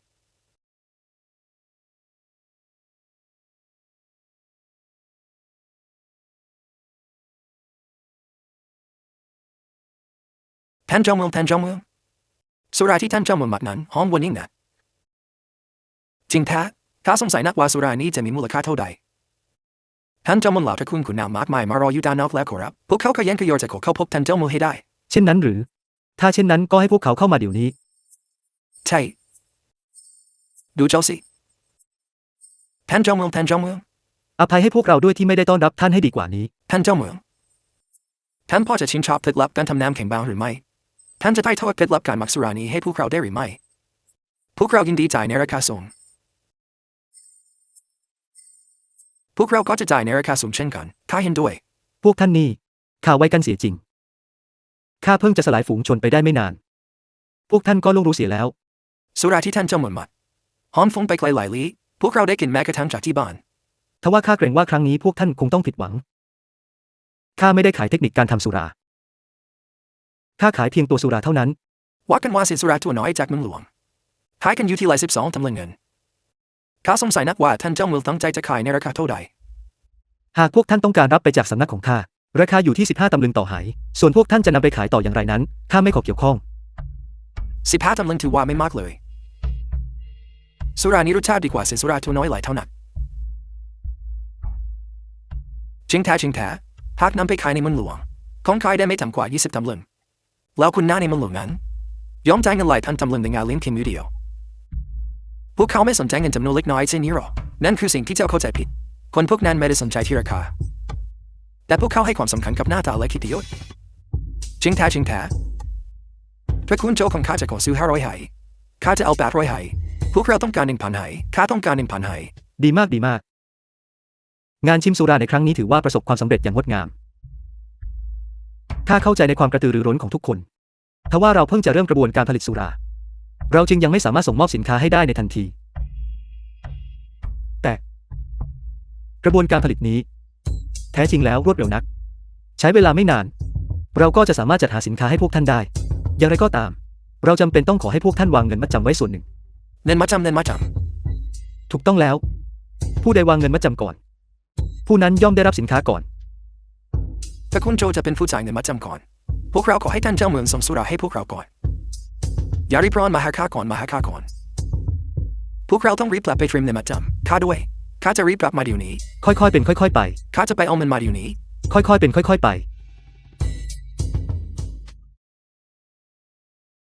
ท่านเจ้าเมืองเหล่าตระกูลขุนนางสั่งจองสุราไปแล้ว40,000 ไฟขอรับ รวมเป็นเงินทั้งสิ้น600,000 ตำลึงตามกฎของจวนเจ้าเมืองที่ต้องวางเงินมัดจำ30%พวกเขาควรจะจ่ายเงิน100,000 ไม่ตำลึงถ้าว่าเช่นเดียวกับคราวก่อน พวกเขาได้มอบโฉนดที่ดินมาส่วนหนึ่ง และท่านอย่าพูดเพื่อหักลบกับค่าใช้จ่าย ปัจจุบันข้าได้รับเงินสดเพียง110,000 ตำลึงโฉนดที่ดินมูลค่า60,000 ตำลึงและท่านอย่าพูดมูลค่า10,000 ตำลึง ยอดเยี่ยม นี่เป็นเพียงจุดเริ่มต้นเท่านั้น กิจการของเราจะรุ่งเรืองยิ่งขึ้นไปอีก เมื่อถึงเวลานั้น พ่อค้ามากมายจะหลั่งไหลกันมาเพื่อซื้อสุราของเรา ผลผลิตสุรากลั่นจากจวนของเราจะมียอดขายถึงหลักล้านตำลึง อย่างไรก็ตามเราควรจะตั้งโรงกลั่นสุราให้เป็นกิจลักษณะ เราต้องขยายกำลังการผลิต จงไปจัดการให้เรียบร้อย รับทราบ ท่านเจ้าเมือง ที่ท่านแม่ทัพมู่สามารถจัดการตระกูลหวงได้อย่างง่ายดายเช่นนี้ ประการแรกแสดงให้เห็นว่าเหล่าทหารยังคงจงรักภักดี และประการที่สองมันแสดงให้เห็นว่าใจของราษฎรนั้นเป็นของท่านมานานแล้ว ในตอนนี้ เราเพียงแค่ต้องรอฟังข่าวดี ท่านเจ้าเมืองจางเย่เว่พ่อบ้านตระกูลโจขอเข้าพบขอรับ จับตัวมันมาเดี๋ยวนี้ เข้ามา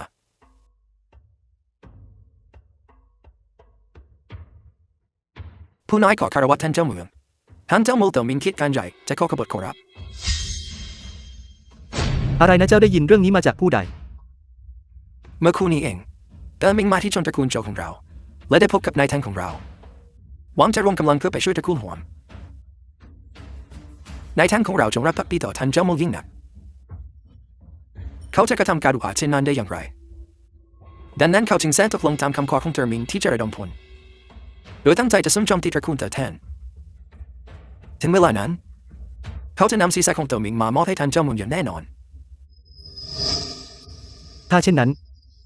ข้าจะรอฟังข่าวดีจากท่านเจ้าเมืองโจ ผู้นายขอทูลลา ท่านเจ้าเมืองข้าน้อยเกรงว่านี่จะเป็นกับดักขอรับ หากสองตระกูลร่วมมือกันจะไม่ยิ่งสร้างความลำบากให้เราหรือ สั่งการทหารรักษาเมือง บอกให้พวกเขาเตรียมพร้อมไว้ ส่งข่าวไปถึงมู่ฟาง บอกนางให้รอฟังข่าวดี ใช่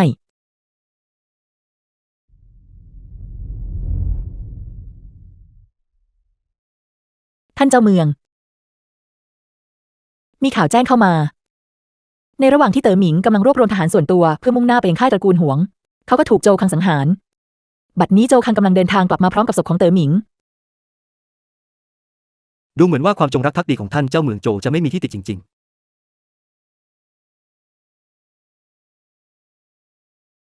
ท่านเจ้าเมือง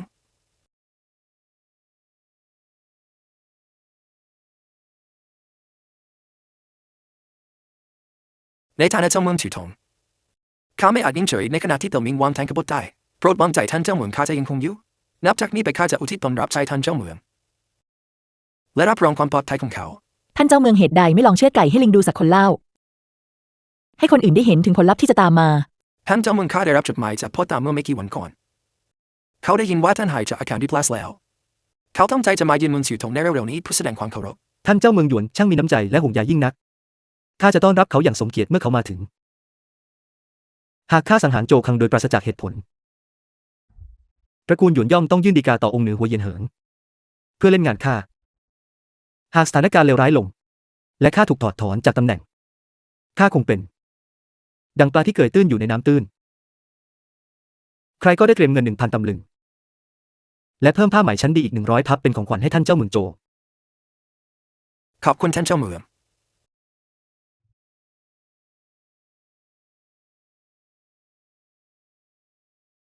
มีหน้าเล่าโจวคังถึงได้ดูสุขุมนัก ที่แท้เขาก็มีตระกูลหยวนหนุนหลังอยู่นี่เอง แต่ท่านเจ้าเมืองของเรามีองค์เหนือหัวหนุนหลังอยู่เช่นกัน ดุลอำนาจที่เปราะบางนี้ ใช้ให้เป็นก็เกิดประโยชน์หากละทิ้งไปย่อมเกิดโทษ ข้าน้อยเชื่อว่า ท่านเจ้าเมืองควรจะรักษาความสัมพันธ์ฉันพ่อลูกกับองค์ชายเอาไว้ And narrated by M Media. มิเช่นนั้นเราอาจพบว่าตนเองต้องโดดเดี่ยวในภายหลัง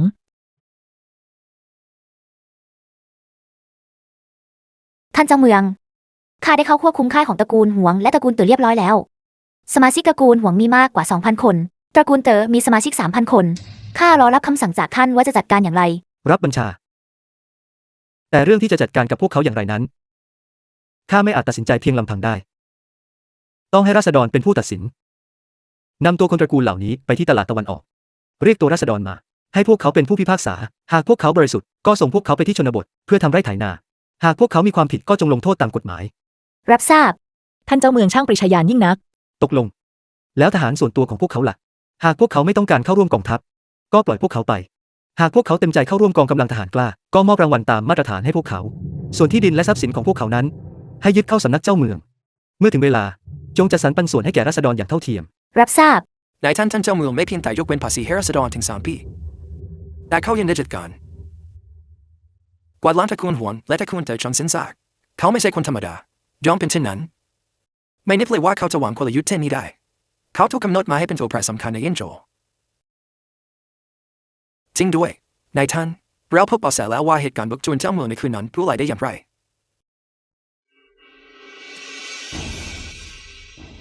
ท่านเจ้าเมืองเมื่อตระกูลหวงและตระกูลเต๋อสิ้นอำนาจไปแล้ว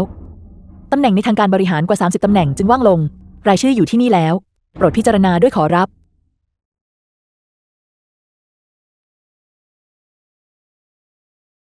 ดีมากไม่มีปัญหาใหญ่โตอะไร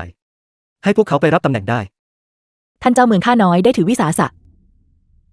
ปลดขุนนางคนสำคัญของตระกูลโจบางส่วนไปยังตำแหน่งที่ไร้อำนาจในขณะที่แต่งตั้งคนของเราขึ้นดำรงตำแหน่งที่มีอำนาจที่แท้จริงหลังจากแต่งตั้งเหล่านี้ฝ่ายบริหารจะอยู่ภายใต้การควบคุมของเราอย่างมั่นคงสำนักเจ้าเมืองจะเป็นผู้กุมบังเหียนดูเหมือนว่าโจคังคงจะรู้สึกอึดอัดไปอีกนานท่านเจ้าเมืองกองกำลังของเราเพิ่มขึ้นเป็น 23,000 นายรวดเร็วถึงเพียงนี้เชียวหรือหลังจากรับทหารจากทั้ง2ตระกูลเข้ามาและยกเลิกสัญญาหายตัวของพวกเขามีชายหนุ่มมากมายมาสมัครเป็นทหารอีกเรื่องท่านเจ้าเมืองกองกำลังทหารกล้าของเราตอนนี้มีเกราะและอาวุธครบมือแล้วข้าพบเสบียงจำนวนมากในคลังของพวกเขาชุดเกราะและอาวุธเก่าๆที่พังพวกนั้นน่าหรือให้พวกเขาใช้ไปก่อนในตอนนี้เมื่อถึงเวลาข้าจะจัดหาของที่ดีกว่านี้ให้พวกเจ้าทุกคนรับทราบท่านเจ้าเมืองและตรวจสอบให้แน่ใจว่ากองกำลังทหารกล้าของเราฝึกฝนอย่างเข้มข้นหากพวกเขาไม่ตายไปเสียก่อนฝึกพวกเขาจนกว่าจะหมดแรงรับบัญชาในขณะที่ยังคงการฝึกฝนอย่างเข้มข้นนี้ไว้จงปรับปรุงเสบียงของพวกเขาเพิ่มเนื้อสัตว์ในมื้ออาหารของพวกเขาด้วยเนื้อหรือเรื่องนี้อาจจะยากสักหน่อยลองคิดถึงต้นทุนดูสิและในสภาพของเมืองฉือถงตอนนี้ต่อให้มีเงินก็อาจหาซื้อไม่ได้เพียงเท่านี้หรือเรื่องนี้ง่ายมากเพียงบอกผู้ดูแลโรงครัวของทหารให้เลี้ยงไก่เป็ดปลาและแกะเพิ่มขึ้นเมื่อเลี้ยงจนโตแล้วเราก็จะพึ่งพาตนเองได้ข้าจะไปตรวจดูในภายหลังรับทราบท่านเจ้าเมืองอย่าแล้วท่านเจ้าเมืองมีทหารลงฝึกอยู่ที่หน้าประตูโจรเจ้าเมืองเขาบอกว่ากองทัพชิงโจมาถึงแล้วอะไรนะไปเถอะไปดูกัน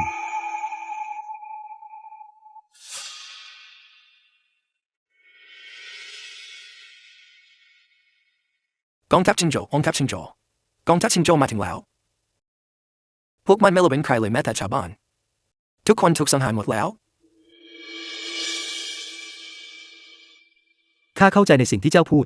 ไปพักผ่อนเถิดช่วยพยุงเขาเข้าไปข้างใน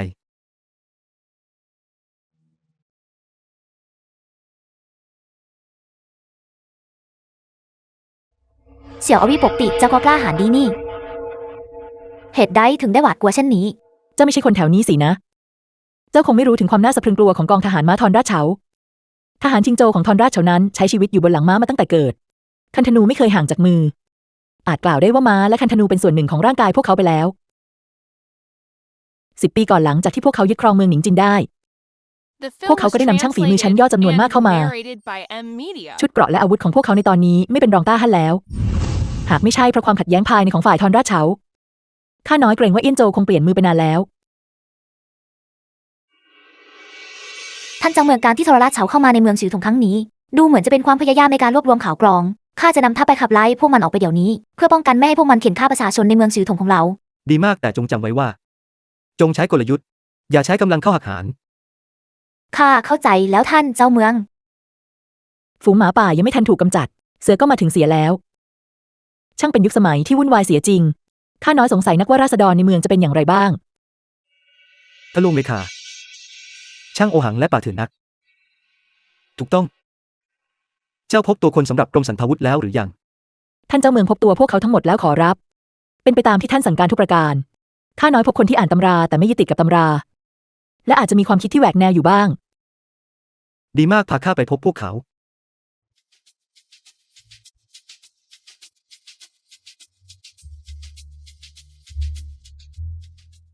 หวังอิงขอคารวะท่านเจ้าเมือง ลุกขึ้นบอกข้ามา สถานการณ์ปัจจุบันของกรมสรรพาวุธเป็นอย่างไรบ้าง สำหรับกรมสรรพาวุธขณะนี้มีช่างฝีมือรวมทั้งสิ้น500 คน หวังยิงหัวหน้าเสมียนกรมสรรพาวุธ เรามีทั้งช่างที่เหล็กช่างไม้และช่างก่อสร้างท่านเจ้าเมืองต้องการสิ่งใดหรือขอรับเราพร้อมเริ่มการผลิตได้ทุกเมื่อ ดีนับจากวันนี้เป็นต้นไป ห้ามผู้ใดเข้าหรือออกโดยเด็ดขาด ยิ่งไปกว่านั้น ทุกเทคนิคที่ข้าสอนพวกเจ้าล้วนมีความสำคัญสูงสุด รับบัญชาท่านเจ้าเมือง เทคโนโลยีการถลุงเหล็กในปัจจุบันของต้าฮั่นนั้นล้าหลังนัก ข้าจะสอนวิธีหนึ่งให้ ซึ่งพวกเจ้าสามารถนำไปปฏิบัติได้ทันที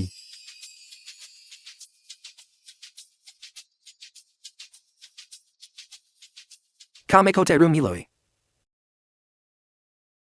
พวกเจ้ารู้จักถ่านอัดแท่งใช่หรือไม่ ข้ารู้อยู่แล้ว นำถ่านอัดแท่งใส่ลงในเตาเผาบดให้ละเอียดแล้วปล่อยให้มันคุยอยู่ จากนั้นเจ้าก็สามารถเผาจนมอดไม่ได้ แต่ถ่านนี้ต้องเป็นชนิดที่มีกลิ่นฉุน ชนกัน ถูกต้อง ถ่านชนิดนี้แตกต่างจากชนิดอื่น มีเพียงชนิดนี้เท่านั้นที่จะผลิตถ่านคกได้ และพลข่าวพวกนี้แหละ ผ่านการตีเหล็กนับพันครั้งจากขุนเขาอันลึกล้ำเผชิญหน้ากับเปลวเพลิงราวกับเป็นเรื่องเล็กน้อย แล้วหินสีเทาพวกนี้อีกบนเขามีอยู่มากมายนะผมจะให้คนไปหามาเผาส่วนเรื่องเตาเผานั้นเรามีอยู่ที่กรมสรรพาวุธแล้ว ดี แต่เท่าที่ต่ออยู่ด้านข้างนี้คืออะไร และเตาเหล่านี้คืออะไร ท่อนี้ ใช้สำหรับเครื่องสูบลมเพื่อเป่าอากาศเข้าไป หากมีสิ่งใดที่พวกเจ้าไม่เข้าใจ ก็จงมาถามข้าที่จวนเจ้าเมือง ข้าจะส่งคนไปเดี๋ยวนี้ เพื่อให้สร้างสิ่งนี้ขึ้นมา ดีจงรีบไปจัดการให้เรียบร้อย รับทราบผู้มีปัญญาเปรียบเสมือนครูผู้มีปัญญาเปรียบเสมือนครูจริงแท้ ท่านเจ้าเมือง นี่ไม่ใช่ทางไปจวนเจ้าเมืองนะ เมืองชื้อถงในวันนี้ไม่เหมือนแต่ก่อนแล้ว ไม่จำเป็นต้องประมาทไป แต่ความปลอดภัยของท่านเจ้าเมืองไม่ใช่เรื่องที่จะมองข้ามได้ เหตุใดเจ้าถึงขวางทางท่านเจ้าเมือง ท่านเจ้าเมืองยังจำจดหมายฉบับนั้นได้หรือไม่ เป็นเจ้าเองหรือ ขอบคุณแม่นางที่ช่วยเหลือข้า มิเช่นนั้นข้าคงต้องจบชีวิตลงแล้ว ข้าขอทราบชื่อของท่านได้หรือไม่ ท่านเจ้าเมืองเรียกข้าว่าหูเนียงก็ได้ แต่ท่านไม่จำเป็นต้องขอบคุณข้าหรอกท่านเจ้าเมือง ท่านควรขอบคุณนายหญิงของข้ามากกว่า นายหญิง ข้าขอเชิญท่านเจ้าเมืองก้าวเข้าสู่หอเทียนเซียง เพราะพวกเราได้ช่วยเหลือท่านเจ้าเมือง มันจึงนำปัญหามาสู่หอเทียนเซียง หากไม่ใช่เพราะเหตุนั้นข้าคงไม่รบกวนท่านเจ้าเมือง นำทางไปเถิด ท่านเจ้าเมืองระวังกับดักขอรับ พวกเขาช่วยชีวิตข้าไว้ ข้าจะหันหลังให้พวกเขาได้อย่างไร อีกอย่างข้าอยากเห็นว่าคนเหล่านี้เป็นใครกันแน่ เชิญท่านเจ้าเมืองขึ้นไปด้านบนเถิด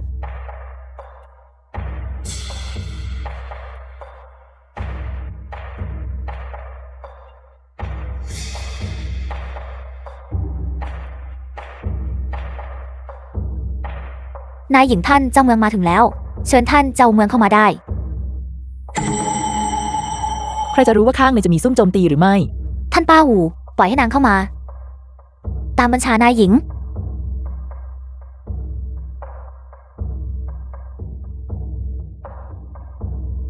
เล่นเล่เพทุบายซ่อนผีซ่อนสาง ท่านเจ้าเมืองระวังกับดักขอรับ เจ้าช่างไร้มารยาทนัก พวกเรายอมให้เจ้าเข้ามาเพื่อให้เจ้าสบายใจ เจ้ากลัวว่าพวกเราจะกินเจ้าหรืออย่างไร เจ้า เสี่ยวหงอย่าได้เสียมารยาท หญิงสาวผู้นี้หลิวขอน้อมคารวะท่านเจ้าเมือง หรือสตรีปริศนา ข้าหวังว่าท่านเจ้าเมืองจะไม่ถือสา ข้าขอบคุณสำหรับความช่วยเหลือ The ในวัน film นั้น was แม่นาง translated เหตุใด and ท่านเจ้าเมืองจึงต้องกล่าว narrated ขอบคุณ by Media ในการช่วยเหลือท่านเจ้าเมือง ข้าเองก็กำลังสะสางความแค้นส่วนตัวอยู่เช่นกัน ความแค้นส่วนตัวหรือเจ้าหมายความว่าอย่างไร แล้วสารเทียนเซียงของเจ้านี่คืออะไรกันแน่ มันคืออะไรกันแน่ เชิญท่านเจ้าเมืองนั่งก่อนเถิด เรื่องนี้เป็นเรื่องยาว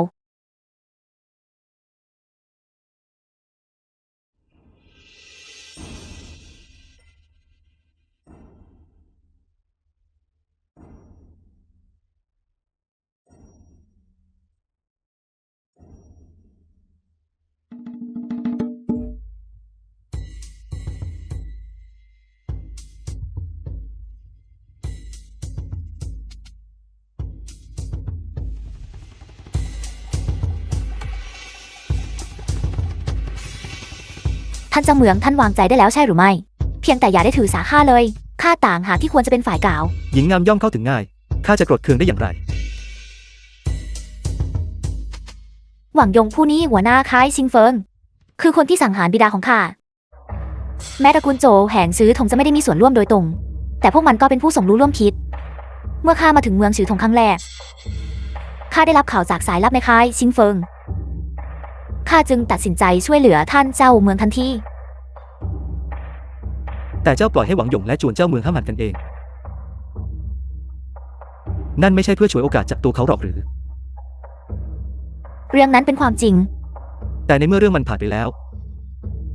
เหตุใดเจ้าถึงยังเผยตัวออกมาอีก เพราะท่านเจ้าเมืองได้รับความโปรดปรานจากผู้อุปถัมภ์ผู้สูงศักดิ์แล้ว ผู้อุปถัมภ์ท่านนั้นต้องการผนึกกำลังกับท่านเจ้าเมืองในเหยียนโจวเพื่อจำกัดอำนาจตระกูลหยวน ท่านเจ้าเมืองกำลังถูกโดดเดี่ยวในราชสำนัก หากตระกูลหยวนต้องการจัดการท่านเจ้าเมือง ก็คงเป็นเรื่องง่ายดายยิ่ง เท่าที่ข้าทราบ โจวคังได้ขอความช่วยเหลือจากตระกูลหยวนไปแล้ว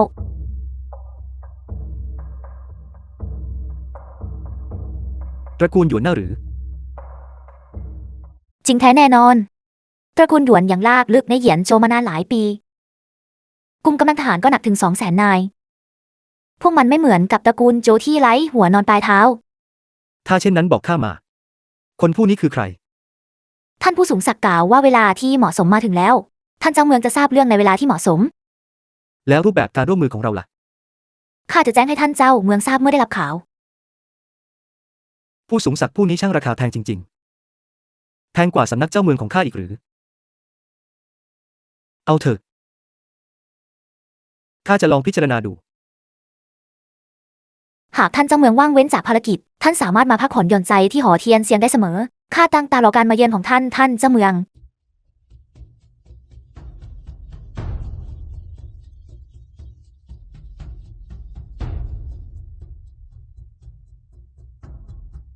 ท่านผู้สูงศักดิ์นอกจากองค์เหนือหัวแล้ว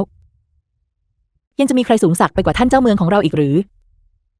ในความคิดเห็นอันต่ำต้อยของข้าน้อยเราควรจับกุมทุกคนในศาลาเทียนเซียงแห่งนี้ และสอบสวนอย่างหนัก เราย่อมต้องรู้แน่ว่าท่านผู้สูงศักดิ์ผู้นี้คือใคร ไม่ว่าผู้สูงศักดิ์ผู้นี้จะเป็นใคร ก็ไม่ได้ขัดต่อผลประโยชน์ของเรา ดูเหมือนว่าพวกเขาเองก็ไม่ลงรอยกับตระกูลหยวนเช่นกันข้าอยู่ไกลถึงเยี่ยนโจวและข่าวกรองของข้าก็มีจำกัด บางทีพวกเขาอาจมีประโยชน์กับเรา แต่การที่ใครสักคนเรียกตนเองว่าผู้สูงศักดิ์ต่อหน้าท่านเจ้าเมือง จะเป็นองค์เหนือหัวจริงๆหรือ ไม่น่าจะเป็นไปได้ นับเป็นโชคดีที่ท่านเจ้าเมืองประสบความสำเร็จมากมายในช่วงนี้ทำให้นายของข้าพิจารณาที่จะสนับสนุน ท่านในฐานะเบี้ยสำคัญในเหยียนโจวมิเช่นนั้นการที่ข้าจะช่วยเหลือท่านเจ้าเมืองโดยพระการข้าเกรงว่าชีวิตข้าคงไม่รอด เจ้าบอกว่าอาการวิปลาสของท่านเจ้าเมืองหายดีแล้วงั้นหรือ เขาจะลืมเรื่องราวในอดีตไปหรือไม่ อาการวิปลาสเป็นความผิดปกติทางสมอง ยากที่จะกล่าว เขาดูกล้าแกร่งกว่าตอนที่อยู่ในเมืองหลวงเมื่อ3 ปีก่อนมาก ไม่หลงเหลือความขาดกลัวเหมือนเมื่อก่อนเลย ตอนที่ข้าถูกส่งไปยังเมืองหลวงข้าหนีล้อจากกรงเล็บของพ่อข้าชั่วมาได้ แต่ข้าก็ต้องอดอยากและหนาวเหน็บใกล้ตายเต็มทีข้าบังเอิญพบเหยียนส่งที่กำลังเดินทางมาพร้อมกับมารดาของเขา เขาเห็นข้านอนหมดสติอยู่ข้างทาง และหลังจากที่เขานำโจ๊กร้อนๆมาให้ข้าชามหนึ่ง เขาก็ช่วยชีวิตข้าไว้ The film was translated โจ๊กเพียงชามเดียวเมื่อ6 ปีก่อน and แลกมาด้วย narrated 1 ชีวิต by Ed Media ท่านเจ้าเมืองได้กำไรคุ้มค่าเหลือเกิน นายหญิงหย่าได้จดจำเรื่องนี้อีกเลย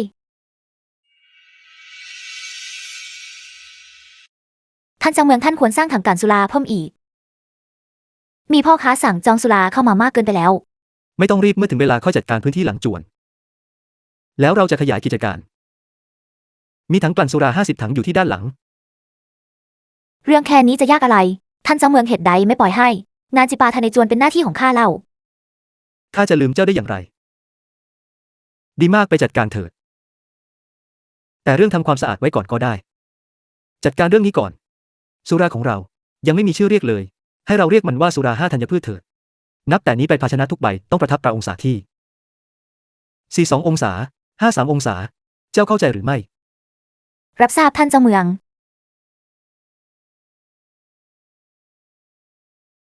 ท่านเจ้าเมืองยูลี่เจ้าเมืองยูนโจวมาขอเข้าพบที่หน้าประตู หยวนลี่ โจคังเคยกล่าวไว้ว่าหยวนลี่จะมา ข้าไม่นึกเลยว่าเขาจะมาถึงจริง โจคังเข้ามาด้วย ๆ เขาใส่ใจลูกเขยผู้นี้ไม่น้อยเลย ไปเถิด ท่านผู้ว่าหยวน ท่านเจ้าเมืองเหยียนซอมลูกเขยของข้าได้ยินว่าอาการของท่านดีขึ้นแล้ว หยวนลี่ผู้ว่าการเมืองเหยียนโจว ข้าจึงเดินทางจากฟันหยามาเพื่อแสดงความยินดี ข้าขอบคุณท่านผู้ว่าหยวนจากใจจริง ข้าได้ยินจากท่านผู้ว่าโจวเมื่อไม่กี่วันก่อนว่าท่านกำลังจะมา ข้าเฝ้ารอวันนี้มานานเหลือเกิน ด้วยภารกิจรัดตัวของท่านในฐานะผู้ว่า ข้าซาบซึ้งใจยิ่งนักที่ท่านอุตส่าห์มาเยี่ยมเยียน ข้าขอบคุณท่านจากใจจริง ในอนาคตขณะที่ข้าพำนักอยู่ในเมืองฉือถง ข้าคงต้องพึ่งพาคำชี้แนะจากท่าน ยอมได้ในยินโจคำพูดของตระกูลหยวนข้าถือเป็นประกาศสิทธิ์หากท่านมีปัญหาอันใดอย่าได้ลังเลที่จะมาหาข้า ท่านเป็นคนตรงไปตรงมานะท่านผู้ว่า โจคังในฐานะลูกเขยของข้าที่รับใช้ใต้บังคับบัญชาของท่านเจ้าเมืองเหยียนซ่งเจ้าต้องทุ่มเทให้เต็มที่อย่าได้ทำให้ตระกูลหยวนของเราต้องเสื่อมเสียชื่อเสียงพยาคาโพตาท่านเจ้าเมืองหากข้าเคยทำสิ่งใดไม่เหมาะสมแน่ดีหวังว่าท่านจะเมตตา ท่านก็กล่าวเกินไป ท่านผู้ว่าโจวเป็นผู้มีปัญญา การได้ท่านมาช่วยเหลือนับเป็นเกียรติของข้า ข้ามีอีกเรื่องหนึ่งผม เชิญท่านกล่าวมาได้เลยท่านผู้ว่า สุราที่ท่านหมักนั้นเป็นของล้ำค่าที่หาได้ยากยิ่งตอนนี้หากข้าไม่ได้ดื่มมันสักวันอาหารมื้อนั้นก็ดูไร้รสชาติไปเสียหมดข้าอยากจะขอซื้อสักล็อตจากช่วงของท่านไม่ทราบว่าท่านเจ้าเมืองท่านจะอนุญาตหรือไม่ ท่านต้องการเท่าใดหรือท่านผู้ว่า 30,000 ไห ดี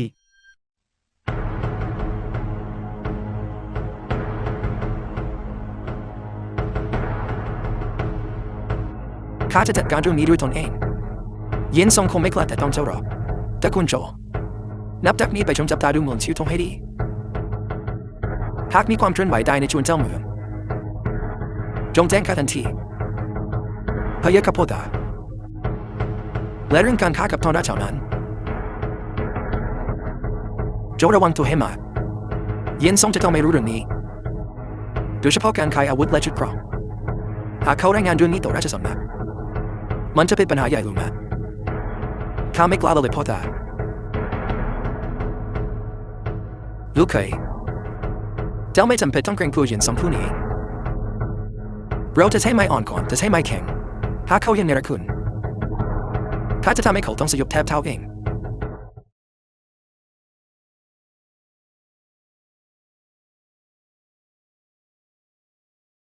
ท่านเจ้าเมืองหยวนลี่กลับไปยังฟ้านหยางแล้ว นับว่าโชคดีข้ากำลังคิดอยู่พอดีว่าจะต้อนรับเขาอย่างไร หยวนลี่ผู้นี้แม้แต่ข่าวคราวก็ไม่ส่งมา มาก็มาตามใจชอบ ไปก็ไปตามใจชอบ เขาคิดจริงๆหรือว่าเมืองฉือถงเป็นของตระกูลเขา สถานการณ์ในเมืองฉือถงกำลังไปได้สวย แต่บัดนี้ตระกูลโจวกลับกำเริบเสบสารขึ้นมาอีก เมื่อทุกอย่างสิ้นสุดลง ในแผ่นดินต้าฮั่นแห่งนี้อำนาจยังคงเป็นสิ่งตัดสินทุกอย่าง จริงดังว่าตอนนี้เรายังขาดกำลังคน จึงไม่แปลกที่ผู้อื่นจะดูแคลนเรา พอเถิดอย่าได้กล่าวถึงเรื่องนี้อีกเลย สิ่งสำคัญที่สุดในตอนนี้คือการซื้อใจผู้คนในเมืองฉือถง ว่าแต่การจัดสรรที่ดินเป็นอย่างไรบ้าง ท่านเจ้าเมืองที่ดินของตระกูลหวงและตระกูลเต๋อถูกจัดสรรปันส่วนหมดแล้วขอรับ แม้แต่คนจากนอกเมือง ที่ได้ยินเรื่องค่าเช่าที่ถูกที่นี่ ก็ต่างพากันมาสมทบกับเรา ที่ดินที่มีอยู่ไม่เพียงพอต่อความต้องการเลยขอรับ ข้ามีวิธีอยู่ เพียงแต่ไม่แน่ใจว่าจะได้ผลหรือไม่ ท่านเจ้าเมืองมีแผนการที่ชาญฉลาดที่สุดสำหรับเมืองฉือถงเสมอ พอ เลิกประจบสอพลอข้าเสียที ข้าสงสัยนักว่าตระกูลขุนนางเหล่านั้นจะยอมติดเบ็ดหรือไม่ ไปที่เหยียนเฉิงแล้วเชิญตระกูลขุนนางเหล่านั้นมาที่นี่ รับบัญชาท่านเจ้าเมือง คุณใช้ท่านเรียกพวกเรามาหรือขอรับมีคำสั่งประการใดหรือขอรับ ช่วงนี้พวกเจ้าเป็นอย่างไรกันบ้าง พวกเจ้าจำได้หรือไม่ว่าเพราะการทำน้ำแข็ง ข้าจึงให้ทุกคนรวมตัวกันตั้งสมาคมการค้า เพื่อดำเนินกิจการร่วมกัน และรุ่งเรืองไปด้วยกัน จากการคำนวณของข้าน้อย สินค้านี้ขายดีในลั่วหยางมาสักพักแล้วขอรับ เดือนหน้าเราจะสามารถนำบัญชีและธัญพืชกลับมาได้ เรื่องนี้ ดังนั้นเพื่อปกป้องผลประโยชน์ของทุกคน ข้าจึงตัดสินใจเรื่องหนึ่ง ข้าจะนำสุราจากจวนของข้าเข้าร่วมกับสมาคมการค้าของเราด้วย มันจะเป็นสินค้าหลัก คุณชายเรื่องนี้เป็นความจริงหรือขอรับคุณชายท่านช่างเป็นผู้มีเมตตายิ่งนัก แต่ไม่ใช่ของฟรี คุณชายพูดกล่าวมาเถิดสิ่งใดที่เราทำได้พวกเราย่อมยินดีทำอย่างแน่นอน ดีข้าต้องการที่ดินของพวกเจ้า ที่ดินคือหลักฐานของการอยู่รอดที่ดินผืนนี้คุณชายพระคุณของเรามีที่ดินอยู่20,000 ไร่พวกเราจะเก็บไว้เพียง500 ไร่สำหรับให้คนในตระกูลทำกินพวกเรายินดีมอบส่วนที่เหลือให้ ยอดเยี่ยมข้าจะจ่ายให้พวกเจ้าไร่ละ6 ตำลึงเงิน โดยจะหักออกจากกำไรของการขายสุรา ขอบใจท่านเจ้าเมืองและตระกูลของเราจะได้รับส่วนแบ่งเท่าใดหรือขอรับ ข้าจะจัดสรรกำไรให้เพียง 20% เท่านั้น ส่วนที่เหลือขึ้นอยู่กับว่าพวกเจ้าจะลงที่ดินมากน้อยเพียงใด พวกเจ้าจงแบ่ง 20% นั้นตามสัดส่วน ข้าได้ยินมาว่าเมื่อเร็วๆนี้จวนเจ้าเมืองขายสุราไปได้60,000 ให้นั่นก็เป็นเงิน900,000 ตำลึงเชียวนะหลังจากหักต้นทุนแล้วก็ยังเหลือเงินอีกกว่า600,000 ตำลึงหากคำนวณดูแล้วปีหนึ่งคงทำเงินได้ถึง3 หรือ 4 ล้านตำลึงเป็นแน่ส่วนแบ่ง 20% ก็เท่ากับ5 หรือ 600,000 ตำลึงและหากกิจการขยายตัวขึ้นอีกสุรานี้จะทำเงินให้เราปีแล้วแต่ที่ดินของเรานั้นไม่ได้ให้ผลผลิตปีทุกปีหรอกจริงด้วยคุณชายข้ายินดีมอบที่ดินทั้งหมดของข้าเพื่อแลกกับส่วนแบ่งนี้ข้าก็ยินดีเช่นกันและข้าด้วย ดี ทุกท่านความเต็มใจในการสละที่ดินของพวกท่านนับเป็นคุณธรรมอันยิ่งใหญ่ วางใจเถิดข้าจะไม่ปฏิบัติกับพวกท่านอย่างไม่เป็นธรรมแน่นอน ไม่ว่าจวนจะมีกิจการใดในอนาคต เราจะรุ่งเรืองไปด้วยกัน เข้ามา ท่านเจ้าเมือง ท่านเจ้าเมือง มีเรื่องอันใด ข้าน้อยเกรงว่าท่านคงไม่ได้นอนในคืนนี้ นายท่านหวังแห่งกรมสรรพาวุธขอเข้าพบท่านเพื่อตรวจดูการถลุงเหล็ก การถลุงเหล็กมีสิ่งใดน่าชมกัน แม่นางน้อยเจ้ามักจะทำอะไร นี่เป็นเรื่องสำคัญระดับชาติไปกันเถิด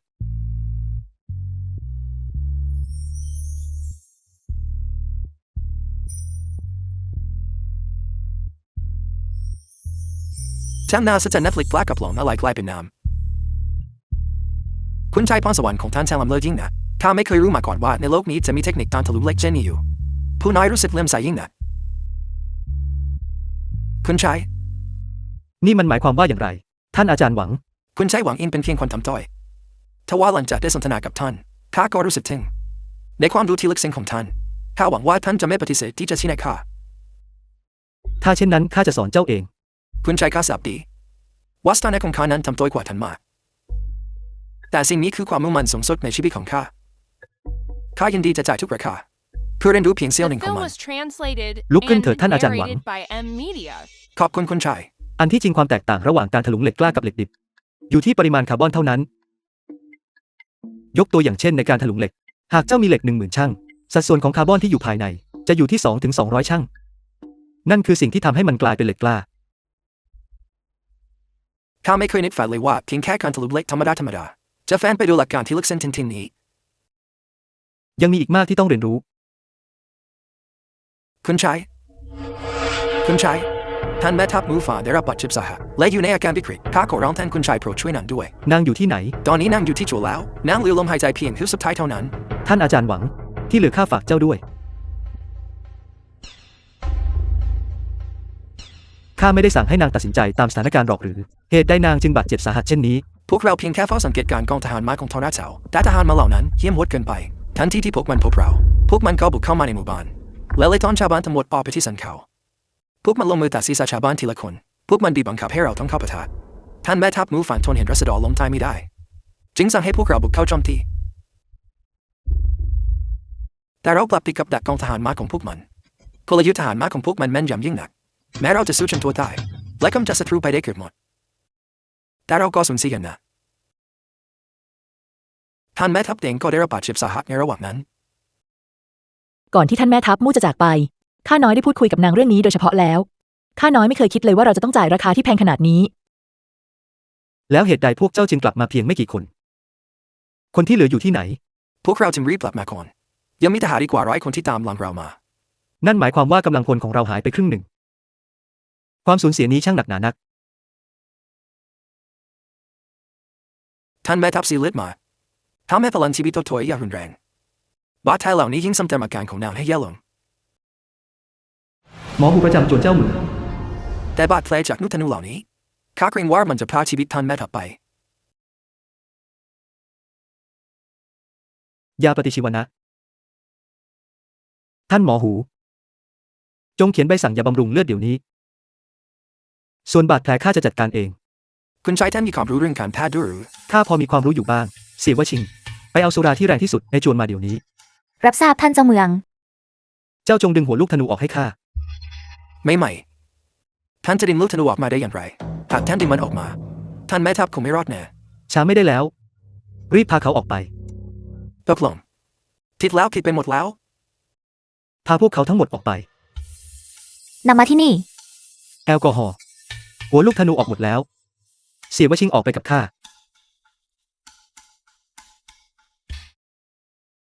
เสียวชิงส่งคนไปที่ตลาดตะวันออก ซื้อกระเทียมทุกหัวที่มีในตลาดมาให้หมด กระเทียมลึก ใช่อย่าถามเหตุผล ทำตามที่ข้าสั่งก็พอ เมื่อซื้อมาแล้วให้นำมาที่ลานกลางจวนโดยตรง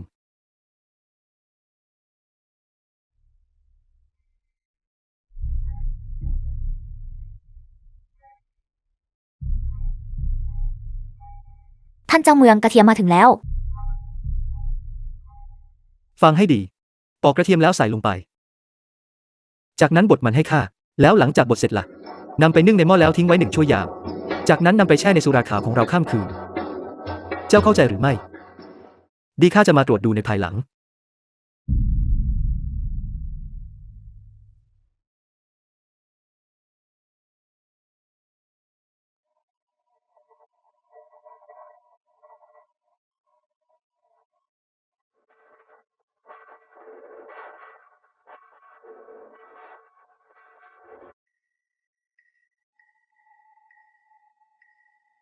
เป็นอย่างไรบ้าง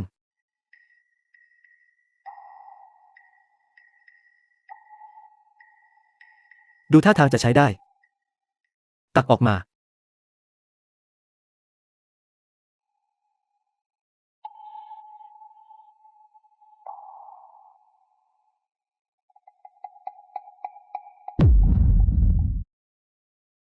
The film was translated and ถ้าบางส่วนลงบน narrated บาดแผล by M Media. และให้นางดื่มส่วนที่เหลือ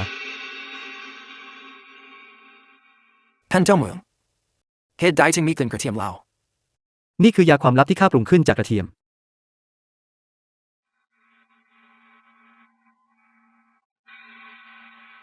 จากนั้นให้นางพักผ่อนให้เต็มที่ เราออกไปข้างนอกกันเถิด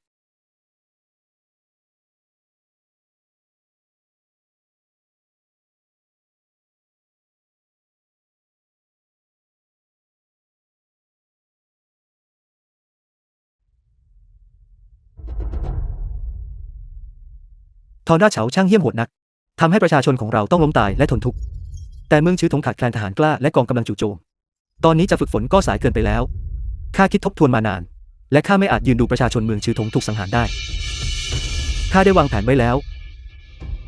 หากเราทำตามนี้ เราจะช่วยประชาชนเมืองชื้อถงให้พ้นจากไฟสงครามนี้ได้ มันอาจจะสร้างผลลัพธ์เหมือนการจู่โจมแบบไม่ทันตั้งตัว ท่านเจ้าเมืองโปรดรับสั่งมาเถิด หากเราสามารถช่วยราษฎรเมืองชือถงให้พ้นจากชีวิตที่ยากลำบากได้จริงๆ ข้าน้อยจะไม่ลังเลที่จะสละชีวิต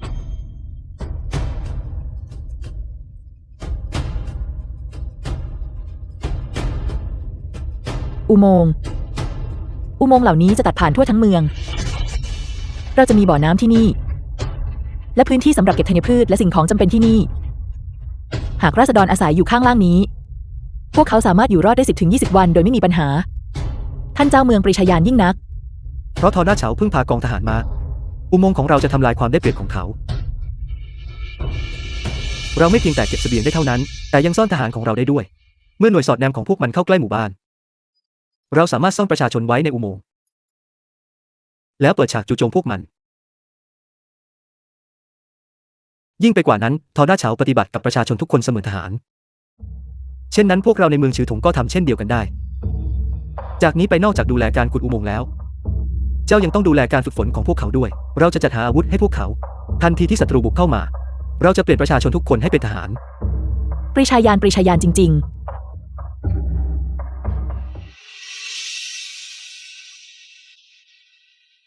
ท่านเจ้าเมืองมูฟางฟื้นแล้ว เช่นนั้นหรือ ท่านเจ้าเมืองท่านช่างปรีชายิ่งนัก ท่านช่วยมูฟางได้ด้วยกระเทียมเพียงกองเดียวเท่านั้น ท่านหมอหูเรียกมันว่าโอสถเทวะเขาถามว่าท่านจะพอแบ่งให้เขาบ้างได้หรือไม่ ดีมากไปดูนางกันเถิดไป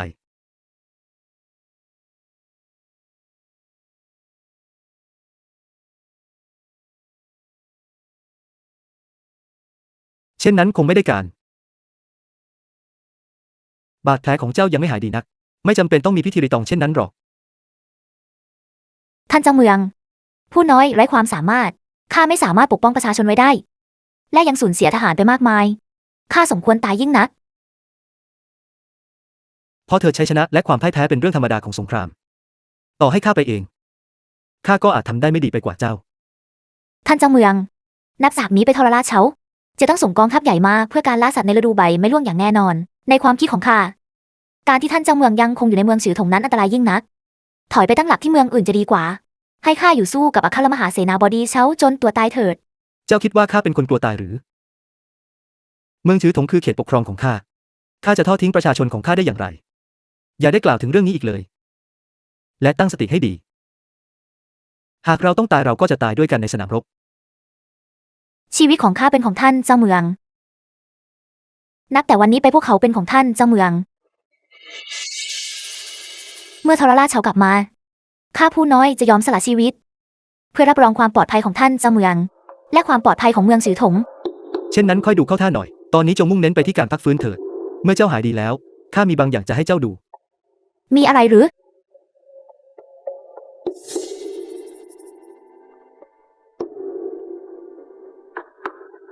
ก่อชุดนี้สำหรับข้าหรือ ใช่แล้วนี่คือกรอบเกล็ด นี่สำหรับข้าหรือ ไม่ใช่ข้าตั้งใจจะติดตั้งให้กองทัพทั้งหมด The film was translated and หาก narrated ทหาร by ทุกคนมีขอเช่น Emilia. นี้ข้าจะต้องสามารถบุกทะลวงไปยังทุ่งหญ้าทางเหนือได้อย่างแน่นอน พอเลิกคุยโวแล้วมุ่งเน้นไปที่การรักษาตัวเถิด พักผ่อนให้เต็มที่ คุณชายข้าน้อยมีเรื่องจะขอร้อง พูดมา ข้ามีผู้ป่วยที่บาดแผลเน่าเปื่อยอยู่ในความดูแล พวกเขากำลังจะสิ้นใจ ข้าขอวิงวอนให้คุณชายประทานยาให้เราได้ลองใช้เถิด ได้ มันยังเป็นการพิสูจน์ด้วยว่ายาของคุณชายนั้นได้ผลจริงหรือไม่ ดีมากเสี่ยวชิงไปตักมาให้เขาหนึ่งไห ได้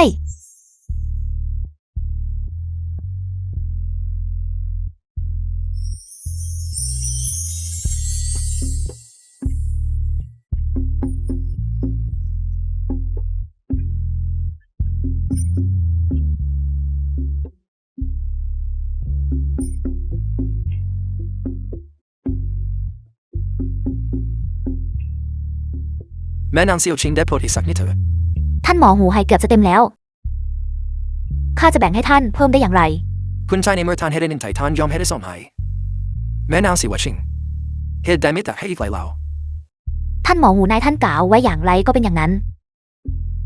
ไม่ให้เพิ่มแม้แต่หยดเดียว นี่ของท่าน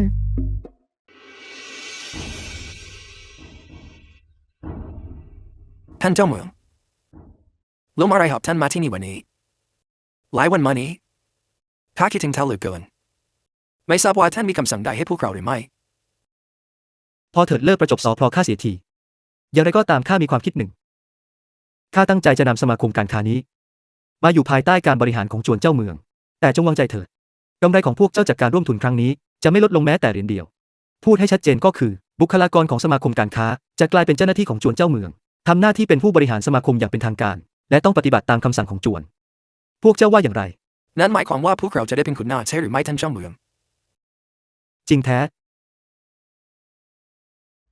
ท่านเจ้าเมืองโปรดมอบหมายการจัดการสำนักการค้าให้ข้าเถิด ข้าจะทำให้สำนักการค้ารุ่งเรืองอย่างแน่นอน และสร้างความมั่งคั่งให้แก่ท่าน พี่เลวท่านทำไรยังไอซีจริง ท่านเจ้าเมืองเคยตกลงตามคำขอของท่านตั้งแต่เมื่อใด ท่านกล้าดียังไงถึงเรียกตัวเองว่าเป็นขุนนาง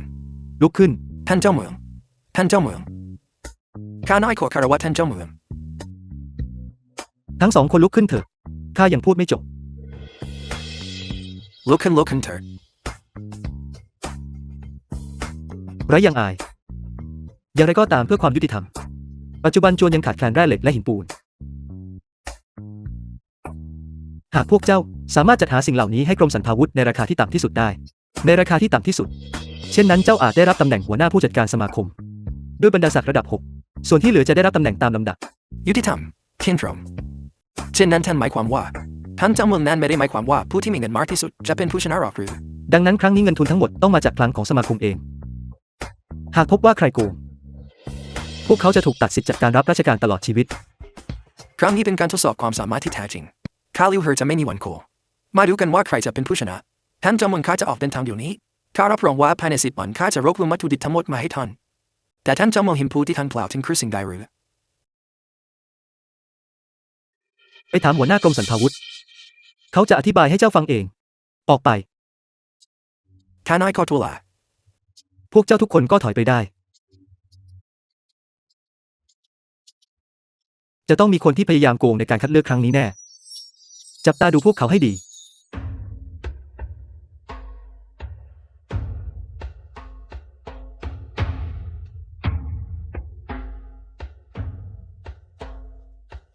The film was Tan Meta. translated and narrated by M Media. มูฟังผู้นั้นช่างโชคดียิ่งนักไม่นึกเลยว่านายจะรอดมาได้แม้ทัพผู้พ่ายแพ้มีอะไรให้น่าเกรงขามท่านเพียงหน่วยสอดแนมกองเดียวของกองทัพชาวของข้าก็เกือบจะเอาชีวิตนานได้แล้วเมื่อกองทัพหลักถอยลงใต้ลานฤดูใบไม้ร่วงเมืองชิวทงก็คงไม่ต่างจากของเล่นชิ้นหนึ่งท่านกัวชี่กล่าวได้ถูกต้องที่สุดเล็กปลาที่ข้าสั่งให้เจ้าเตรียมไว้เป็นอย่างไรบ้างมันถูกเตรียมไว้เรียบร้อยแล้วในอีกไม่กี่วันตระกูลหยวนจะส่งคนมาส่งมอบให้ยูลี่ก็ให้ข้าแลกเปลี่ยนมาสัก1,000 ตัวท่านไม่ทับเกี่ยวกับการโจมตีจวนเจ้าเมืองในครั้งก่อนข้าพบรายละเอียดที่น่าสงสัยบางประการข้าเกรงว่ามีไส้ศึกจากเมืองหลวงแฝงตัวอยู่ในเมืองชิวทงแห่งนี้ท่านแม่ทัพท่านต้องระวังตัวให้ดีฝ่าบาทแห่งใต้ฮันสมทราบเรื่องการค้าของเรากับตระกูลอยู่แล้วเขารู้หรือไม่ผู้น้อยไม่ทราบแต่ข้าทราบว่าสารเทียนเซียงแห่งนี้มีพิรุธนั่นคือเหตุผลที่ข้ามาถามท่านแม่ทัพหากท่านทราบสิ่งใดเกี่ยวกับสารเทียนเซียนเมืองชิวทงแห่งนี้เต็มไปด้วยผู้มีพรสวรรค์ที่ซ่อนเร้นจริงๆคนแรกคือเย็นซงและตอนนี้ก็คือสารเทียนเซียนแห่งนี้ดีในเมื่อเป็นเช่นนั้นข้าจะเรียกคนจากหัวเมืองอื่นมาสืบหาที่มาของสารเทียนเซียนนี้ให้ละเอียดหากพวกมันรู้ความลับของเราจริงๆเราก็ต้องกำจัดพวกมันให้สิ้นซากท่านแม่ทัพจงปรีชาเย็นซงผู้นี้เคลื่อนไหวอย่างหนักในช่วงนี้ท่านแม่ทัพท่านควรระวังตัวไว้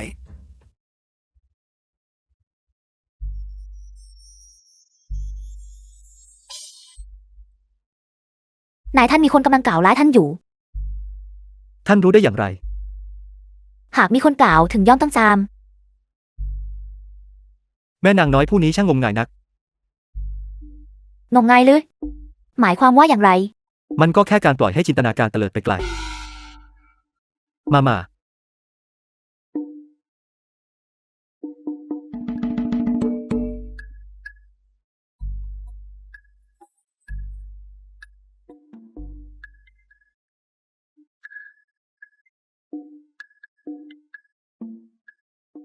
พี่เสียวชิง ข้าไม่เคยคาดคิดเลย พี่หญิงท่านช่างไร้ยังอายนัก พี่สาวข้าไม่ได้มีเจตนาร้ายนะ เราสนิทกันเหมือนพี่น้อง ข้าเพียงแค่ล้อเล่นกับท่านเท่านั้น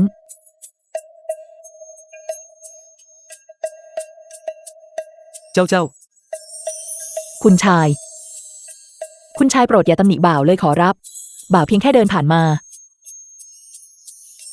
หากคุณชายรู้สึกว่า เป็นเพราะบ่าวที่ทำให้พี่เสี่ยวชิงจากไป บ่าวก็ยินดีที่จะชดเชยให้คุณชายขอรับ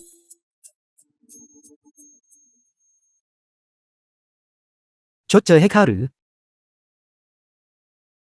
เจ้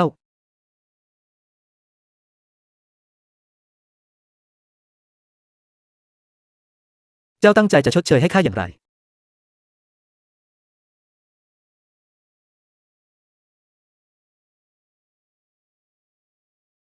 นายท่านหมอหูขอเข้าพบ ผม เข้าใจแล้ว พี่หญิงท่านช่างขี้อายนัก มีอะไรให้ต้องเขินอายกันเล่า เราสองคนตั้งใจจะมารับใช้คุณชายตั้งแต่แรกแล้ว เป็นเรื่องสมควรแล้วที่เราจะรับใช้คุณชาย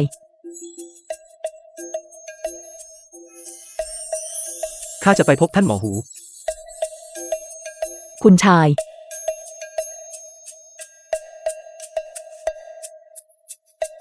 คุณชาย ท่านหมอหู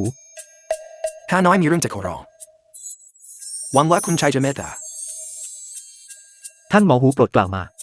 ข้าอยากจะขอรับยาพิเศษของคุณชายเพิ่มอีกสัก2-3 ไห ข้านึกว่าเรื่องอะไร เรื่องเล็กน้อยเพียงนี้ไปเอามาโดยตรงเถิดตราบใดที่มันช่วยชีวิตคุณได้ข้าจะถือว่ามันเป็นการทำบุญ เย็นซองผู้นี้เป็นดานที่ผู้คนพลาดแขนจริงๆเขาทำตัวได้ง่ายยิ่งนักขอบคุณคุณชาย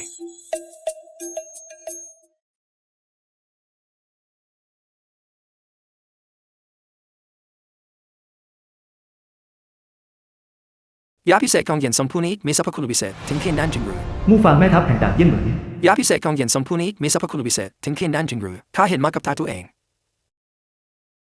เย็นซองผู้นี้ช่างน่าสนใจจริงๆจากคนไร้ชื่อเสียงตอนนี้เขากลับสร้างชื่อได้ไม่น้อย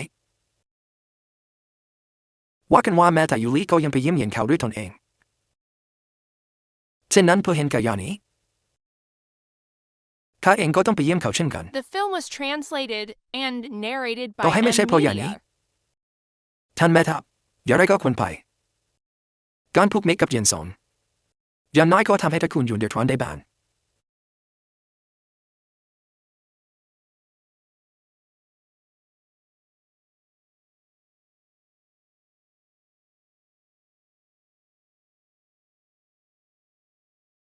นายท่าน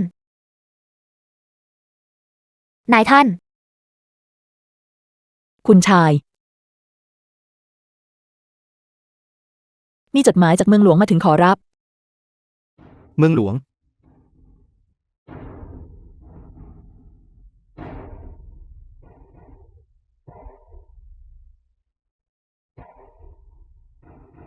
ส่งตั้งแต่เจ้าจากไปยังเมืองฉือถง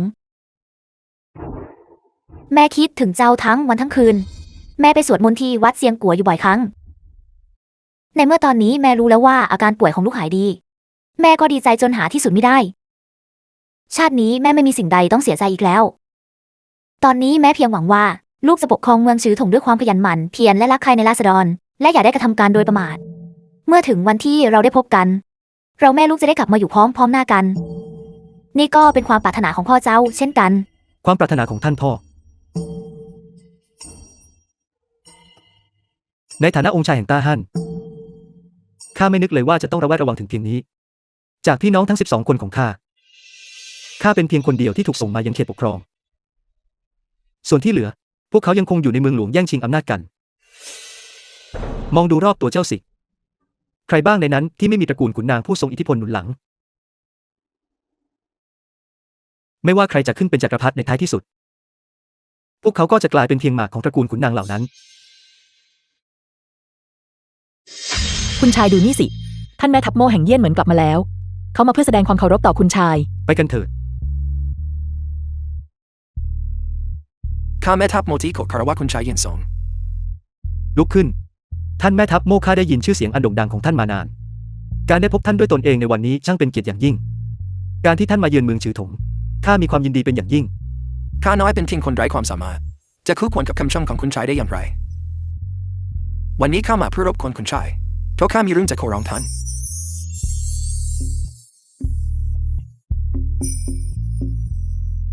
ที่นี่ไม่ใช่ที่สำหรับหารือเรื่องงาน เข้าไปพูดคุยข้างในกันเถิด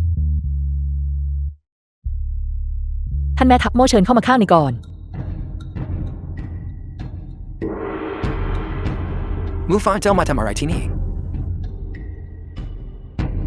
การที่ท่านแม่ทัพยังจดจำผู้น้อยได้ นับเป็นโชคดีของข้าอย่างยิ่ง ข้าจำได้ สมัยที่เจ้าอยู่ที่ซิเลียน เจ้ามีชื่อเสียงเรื่องฝีมือการรบน่าเสียดายที่เจ้าไม่ได้อยู่ใต้บังคับบัญชาของข้ามิเช่นนั้นเจ้าคงได้มีตำแหน่งที่ดาวยื่นเหมือน การได้อยู่ภายใต้การบังคับบัญชาของท่านเจ้าเมืองในตอนนี้ ผู้น้อยก็พอใจแล้ว บางทีนี้อาจเป็นกรณีที่เสียที่สวนหม่อน แต่ได้ที่มุมตะวันออก และสิ่งใดที่นำท่านแม่ทัพโม่มาที่นี่ในวันนี้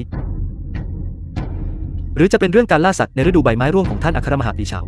ไม่เลยข้ามาเพียงเพื่อเขาอย่าเท่านั้นหากยานี้ได้ผลจริงข้ายินดีจะเพิ่มมันเข้าไปในเสบียงทหารและขอซื้อจากคุณชายสักชุด เสบียงทหารอย่างนั้นหรือ อย่างไรก็ตามเรื่องนั้นเกิดขึ้นเมื่อไม่กี่วันก่อน ท่านแม่ทัพมู่ฟางถูกยิงด้วยลูกธนู3 ดอกของทหารม้าท่านอัครมหาปรีเฉาและยานี้เองที่ช่วยชีวิตนางไว้ จริงหรือ ถูกต้องแล้ว หากไม่ใช่พ่อยาลักษ์ของท่านเจ้าเมือง ผู้น้อยคงไปอยู่ในปรโลกนานแล้ว มีมอลโลฮูเป็นพยานก่อนหน้านี้และตอนนี้ยังมีมูฟาเป็นพยานอีกคนเรื่องนี้ย่อมเชื่อถือได้ครั้งนี้เข้ามาพร้อมกับทหารที่บาดเจ็บกว่า30 คนหากยาของคุณชายช่วยชีวิตพวกเขาได้แม้เพียงครึ่งหนึ่ง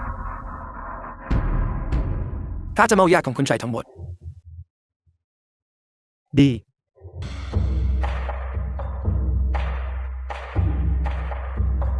The film was translated Tan Meta. and narrated by ทหารที่บาดเจ็บ Media. สาหัสที่สุด5 นายไม่รอดชีวิตขอรับส่วนคนอื่นๆอาการลุ้นดีขึ้นในตอนนี้สถานการณ์เป็นเช่นนี้หากพวกเขายังคงใช้ยานี้ต่อไป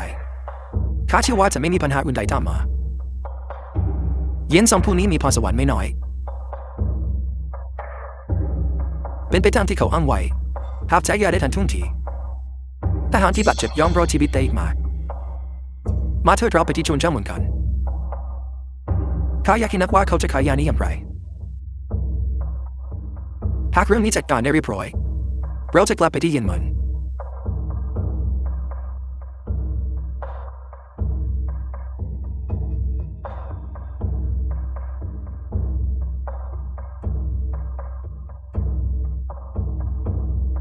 ท่านผู้บัญชาการโม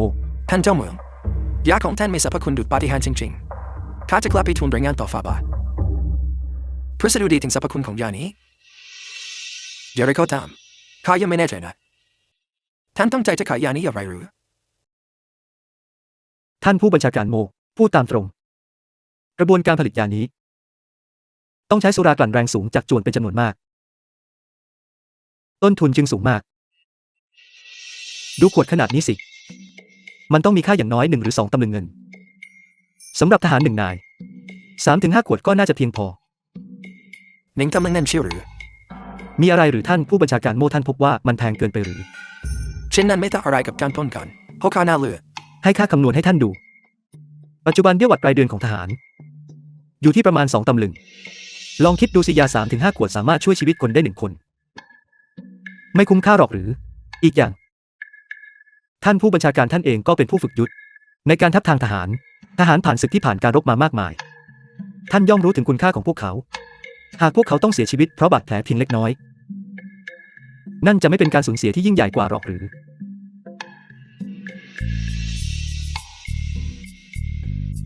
ท่านเจ้าเมืองข้าเกรงว่าต้องปรับรายงานเรื่องนี้ต่อฝ่าบาทหากฝ่าบาททรงเห็นชอบข้าจะกลับมาจะซื้อยานี้อีกครั้งดีเดี๋ยวไรสิเย็นเหมือนเขามีความจำเป็นต้องใช้มันมาก ข้ารอท่านได้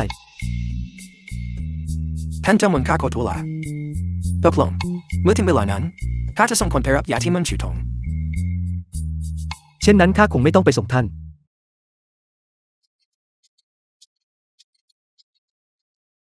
นายท่านเหตุใดช่วง2 วันนี้ถึงมีแร่เหล็กและถ่านหินจำนวนมากถูกส่งเข้ามาในจวนขอรับ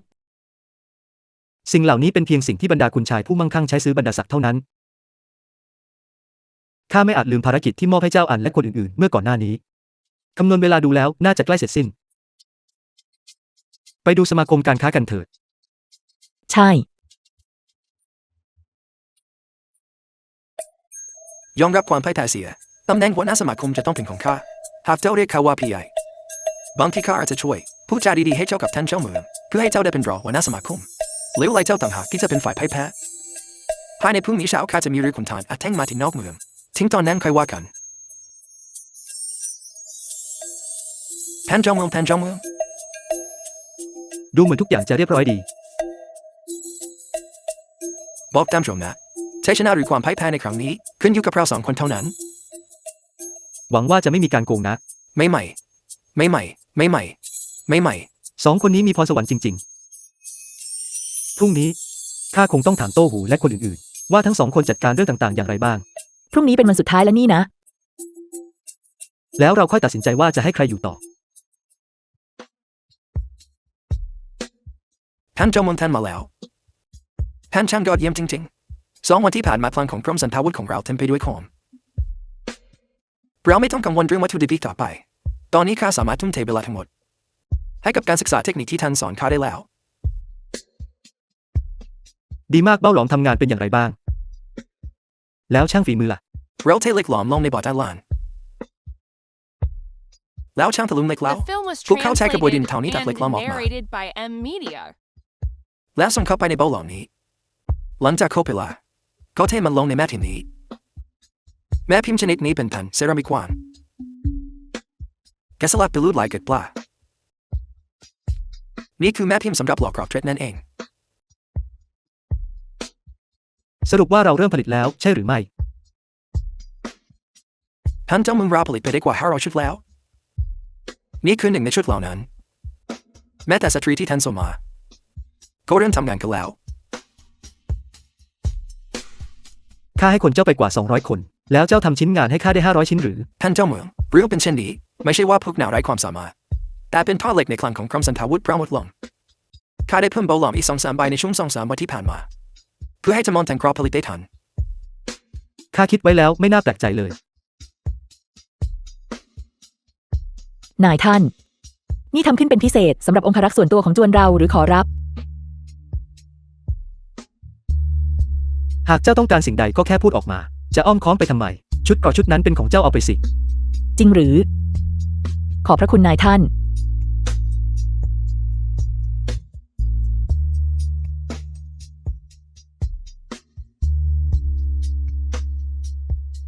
นายท่านข้าน้อยสงสัยว่าเกราะของเราจะเปรียบเทียบกันได้อย่างไร เทียบกับเกราะขององครักษ์หลวงแล้วเป็นอย่างไรบ้าง การเปรียบเทียบโดยตรงย่อมได้คำตอบนำมานี่ ในสนามรบ ดังลูกธนูที่พุ่งออกจากคันศร รวมพลังทำลายล้างทั้งหมดไว้ที่จุดเดียวทำให้มันมีอานุภาพทะลุงเกราะดังนั้นการนำสิ่งนี้มาทดสอบจึงเหมาะสมที่สุด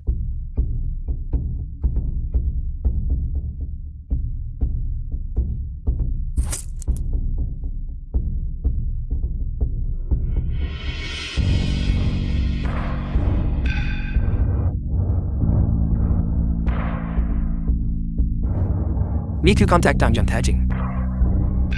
ไม่แปลกใจเลยที่ท่านบอกว่าเหล็กนี้แข็งแกร่ง นายท่านมันไม่ทะลุเลยขอรับ เป็นไปได้อย่างไร ข้าไม่คิดเลยว่ากรอนนี้จะทรงพลังถึงเพียงนี้มันคือสมบัติล้ำค่าจริง เลิกพูดพลาดได้แล้ว ทุกคนสวมมันซะ มาทดสอบด้วยดาบและหอกจริงกันเถอะ ๆท่านเจ้าเมืองท่านจะลงมือทดสอบจริงๆหรือ ข้าได้ทดสอบมันแล้วอย่างที่พวกเจ้าเห็น หากเจ้าช้าไปเพียงเสี้ยววินาที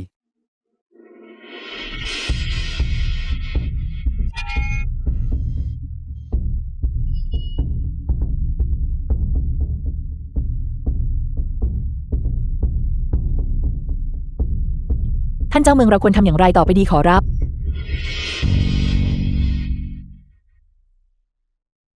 ไม่มีอะไรหรอก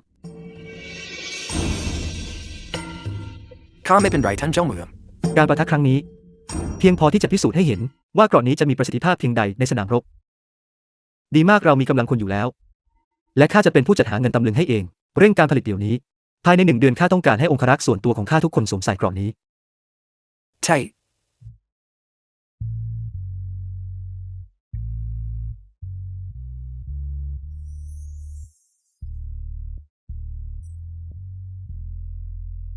ก่อจากกรมสรรพาวุธ ช่างแข็งแกร่งยิ่งนัก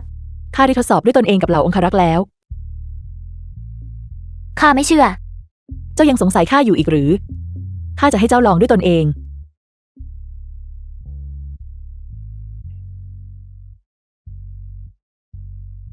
ท่านแม่ทัพท่านทำเช่นนี้ได้อย่างไรนี่เป็นกรอบชุดใหม่เอี่ยม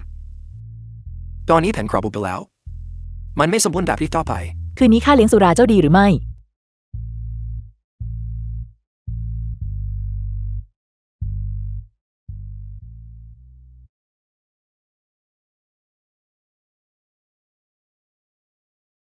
ภาระในการดูแลกองทัพนั้นช่างหนักหนานัก จริง รายจ่ายของจวนช่วงนี้เป็นอย่างไรบ้าง เฉพาะการทำน้ำแข็งในลู่ยางเพียงอย่างเดียวเราได้รับเงิน30,000 ตำลึงรายได้หลักยังคงมาจากแทงพันสุราของเรารวมเป็นเงินทั้ง900,000 ตำลึงสิ้นรวมเงิน200,000 ตำลึงที่ยึดมาจากตระกูลโจและตระกูลเธอรายจ่ายหลัก The Ku film Kakran was Back และเสบียงขององครักษ์ส่วนตัว translated ท่านเจ้าเมือง and narrated by M Media. รวมไปที่วัตถุดิบสำหรับพร้อมสันทาวุธค่าให้สุราและการจะซื้อสุราเขียวหมด ปัจจุบันเรามีเงิน360,000 ตำลึงในบัญชี ดีมาก อย่างไรก็ตามเราจะประมาทไม่ได้ ไป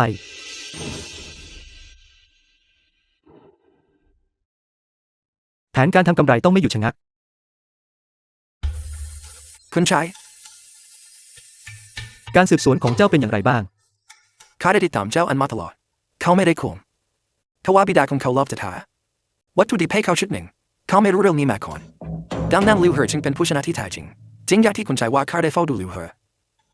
เขาเพิ่งผ่าเพียงแค่เล่นที่ฉลาดหลักแหลมของเขาเท่านั้นลิเซียวเขาเจนซัมอีและคนอื่นๆพบว่ามีการโคพวกเขาถูกตัดสิทธิ์คนที่เหลือสามารถส่งมอบสินค้าได้ตามที่ตกลงจัดลำดับตามปริมาณอันดับ1ลิวเหออันดับ2เจ้าอัน ดี ความท้ายแท้เป็นสิ่งที่หลีกเลี่ยงไม่ได้ลูกบาศก์ของเจ้าเสียท่านเจ้าเมืองท่านเจ้าเมืองท่านเจ้าเมืองท่านเจ้าเมืองท่านเจ้าเมือง อันดับ1ลิวเหออันดับ2เจ้าอัน 2 ดาวท่านเจ้าเมืองเรื่องนี้เป็นไปได้อย่างไรข้าจะเป็นอันดับ2ได้อย่างไร เกี่ยวกับกระบวนการคัดเลือกนี้ เจ้าอันเจ้าสมคบคิดกับพ่อค้าเป็นการส่วนตัว เพื่อกว้านซื้อสินค้าในราคาต่ำแล้วค่อยเติมเต็มโควต้าด้วยราคาสูงหลังการคัดเลือก เจ้าจะบอกว่าเรื่องนี้ไม่เคยเกิดขึ้นจริงหรือ ไม่ใช่ข้าไม่ยอมรับ ไม่ว่าเจ้าจะยอมรับหรือไม่กลับไปถามบิดาของเจ้าดู พอได้แล้วเกี่ยวกับเรื่องนี้ ความไม่รู้ไม่ใช่ข้ออ้าง หากนับตามปริมาณเจ้าอยู่ในอันดับ2ให้หลิวเหอเป็นหัวหน้าพ่อบ้านเจ้าจะเป็นรองหัวหน้าพ่อบ้านที่เหลือให้จัดลำดับตามความเหมาะสม ขอบคุณท่านเจ้าเมืองขอบคุณท่านเจ้าเมือง ในเมื่อพวกเจ้าได้กลายเป็นข้ารับใช้ในจวนเจ้าเมืองแล้ว พวกเจ้าต้องกระทำการเพื่อผลประโยชน์ของจวนตลอดเวลา ห้ามเห็นแก่ประโยชน์ของครอบครัวตนเองเป็นอันขาด จงละทิ้งผลประโยชน์ส่วนตน และคำนึงถึงส่วนรวมให้มาก หากข้าพบว่าพวกเจ้าใช้อำนาจในทางมิชอบเพื่อผลประโยชน์ส่วนตัว ข้าจะไม่ปราณี ในช่วงเวลานี้ การเติบโตของสมาคมพ่อค้าค่อนข้างวุ่นวาย ยิ่งไปกว่านั้นเมืองชือถงอยู่ภายใต้การดูแลของจวนเจ้าเมืองแล้ว ในเมื่อสมาคม เป็นเสาหลักทางการเงินที่สำคัญของจวน ก็ย่อมต้องมีการจัดระเบียบ พวกเจ้า2 คนต้องพยายามอย่างเต็มที่เพื่อสร้างผลกำไรสูงสุดให้กับจวน เอาล่ะ พวกเจ้าตั้งใจจะเพิ่มผลกำไรของสมาคมอย่างไร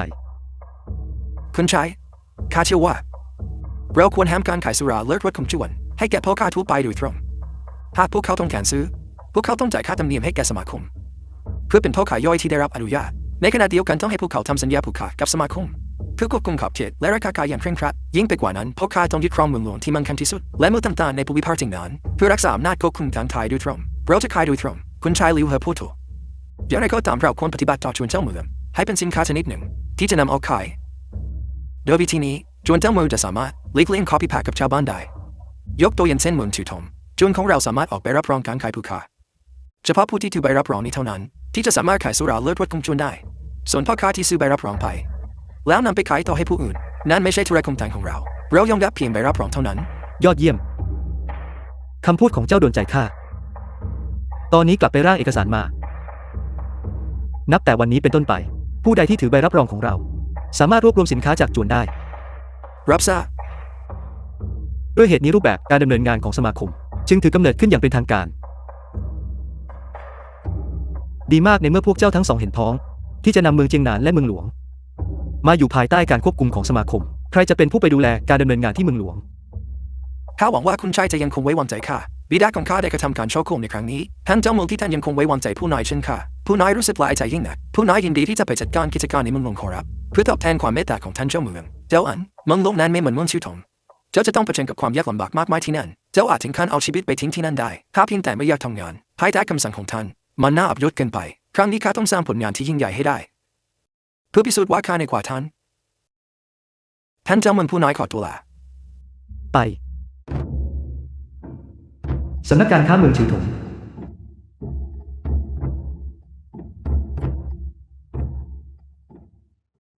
The หลิว film เหอ was เจ้าอันยินดีด้วย translated and narrated พวก by เจ้าต้องสำนึกในบุญคุณของคุณชายให้มาก หากไม่ใช่เพราะคุณชาย เหตุใดสำนักการค้าจึงกลายเป็นหน่วยงานหนึ่งของจวนเจ้าเมืองไปได้ และพวกเจ้ากลายเป็นขุนนางกันได้อย่างไร ขอบใจท่านเจ้าเมืองขอบใจท่านเจ้าเมืองหากไม่มีท่านเจ้าเมืองก็คงไม่มีพวกเราในวันนี้ในเมื่อพวกเราต้องรับใจเป็นขุนนางภายใต้ท่านเจ้าเมืองข้าขอคำชี้แนะจากท่านด้วยเรามาช่วยกันและกันเถิด ข้าได้ให้หน้าตาที่เจ้าต้องการแล้ว ที่เหลือก็ขึ้นอยู่กับเจ้า ผู้นายเข้าใจแล้วขอรับข้าจะไปจัดการเรื่องพวกเขาในเร็วๆนี้ ไปกันเถิด เชิญ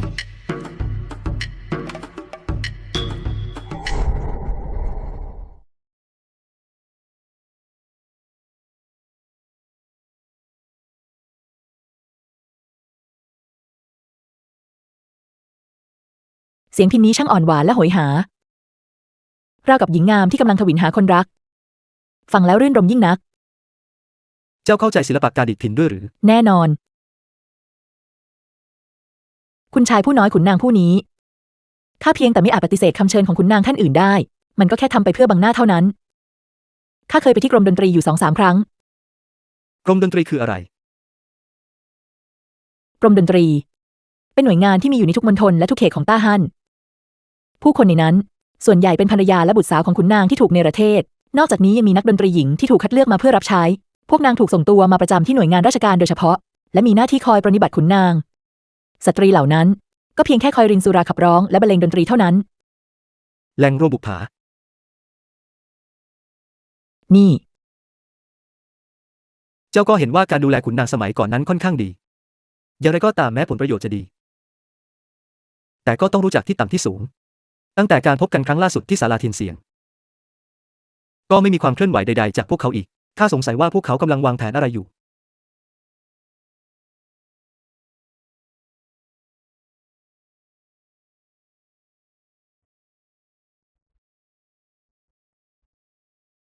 สวรรค์ประทานพรข้าจริงๆข้าไม่คาดคิดว่าตระกูลหยวนจะต้องการยืมมือท่านอัครมหาพี่เฉาเพื่อกำจัดเย็นสงในช่วงล่าสัตว์ฤดูใบไม้ร่มนี้ตระกูลหยวนจะไม่ส่งทหารมาที่เมืองฉิวทงตระกูลโจวของข้าจะประสานงานจากภายในข้าคาดว่าเย็นสงคงไม่มีทางหนีรอดท่านเจ้าเมืองวันนี้เราขายสิทธิ์การค้าผูกขาดไปได้20 สิทธิ์ได้เงินสดมา360,000 ตำลึงส่วนที่เหลือได้ลงนามในสัญญาแล้วเมื่อได้รับเงินทั้งหมดแล้วสมาคมการค้าของเราจะมีรายได้รวมทั้งสิ้น1,220,000 ตำลึงยอดเยี่ยมเป็นสัญญาณที่ดีมาเธอนำเงินไปเก็บไว้ในคลังก่อนดียังมีอีกเรื่องหนึ่งเกี่ยวกับการขายแบบผูกขาดคอยจับตาดูพ่อค้าเหล่านั้นให้ดีไปรักษาความสัมพันธ์กับพวกเขาไว้จะดีที่สุดหากพวกเขายังคงติดต่อกับเหล่าพ่อค้าด้วยวิธีนี้ไม่ว่าจวนเจ้าเมืองจะต้องการสิ่งใดก็สามารถจัดหามาได้รับทราบยังมีอีกเรื่องจวนเจ้าเมืองต้องการม้าพันธุ์ดี10,000 ตัวเราต้องการให้พวกเขาจัดการเรื่องนี้ด้วยม้าสิกชันดี10,000 ตรงนั้นหรือท่านเจ้าเมืองนั่นไม่ใช่จำนวนน้อยๆเลยผมต้องใช้เวลาสักพักเรื่องนั้นไม่มีปัญหาดำเนินการไปอย่างสบายใจเถอะจวนเจ้าเมืองนั้นใช่โต้หูและหวังเหยียนจงหรือไม่ท่านเจ้าเมืองไม่ต้องมีพิธีรีตองภารกิจเป็นอย่างไรบ้างรายงานท่านเจ้าเมืองข้าสืบทราบมาจากสายคนหนึ่งว่าเนื่องจากสงครามในจินโจวผู้คนต่างต้องพลัดถิ่นดังนั้นการเดินทางครั้งนี้จึงไปที่จินโจวพร้อมกับโต้หูเป็นไปตามค่าถนนหนทางเต็มไปด้วยผู้ลี้ภัยที่มีตายเราไม่ต้องออกแรงอะไรมากมายก็สามารถซื้อตัวช่างฝีมือมาได้ถึง 1,000 คนช่างฝีมือกว่า1,000 คนเพราะผู้คนมีจำนวนมากเช่นนี้ผู้นายและหวังเหยียนจองจึงได้เลือกช่างฝีมือมาได้ก่อนหากเราไปอีกครั้งเราจะต้องนำกลับมาได้มากกว่านี้แน่นอนดีมากอย่างไรก็ตามเราจำเป็นต้องใช้เรือเพิ่มสำหรับการเดินทางครั้งหน้าเรื่องนั้นจัดการได้ง่ายข้าจะให้หลิวเหอเตรียมการให้เจ้าหน้าตาของเจ้ามันถูกขัดขวางโดยคนจากสำนักการค้าอยู่ในจินโจว The film was translated ในสายงาน and นี้ narrated by M. การเลี้ยง Media. จากคมดาบเป็นเรื่องปกติหากพบเจอทหารโจรการเสียชีวิตเป็นเรื่องที่พบเห็นได้ทั่วไปโชคดีที่หวังเยียนจงตอบโต้ได้ทันเวลาไม่เช่นนั้นหัวของข้าคงหลุดจากบ่าไปแล้วการสะสมทุนเริ่มต้นนั้นมักจะนองเลือดเสมอเจ้าทำงานหนักมามากแล้วแต่เจ้าต้องทนใช้ชีวิตเช่นนี้ต่อไปอีกสักพักแต่จงวางใจข้าได้สำรองตำแหน่งทางการในที่ว่าการไว้ให้พวกเจ้าแล้วเมื่อเจ้าบรรลุเป้าหมายแล้วพวกเจ้าอาจกลับมารับราชการได้ขอบใจท่านเจ้าเมืองพวกเรา2 คนจะไม่ทำให้ท่านคิดหวังแน่นอนดีอีกอย่างครั้งนี้ข้าได้จัดสรรเงินก้อนใหญ่ให้เจ้าควรรับสมัครองครักษ์เพิ่มรวมถึงกรมสรรพาวุธด้วยพวกเขาจะจัดหาอาวุธและชุดเกราะให้เจ้าเช่นกันเจ้าต้องขยายสำนักการค้ารับทราบท่านเจ้าเมืองไปจัดการหน้าที่ของเจ้าเถอะ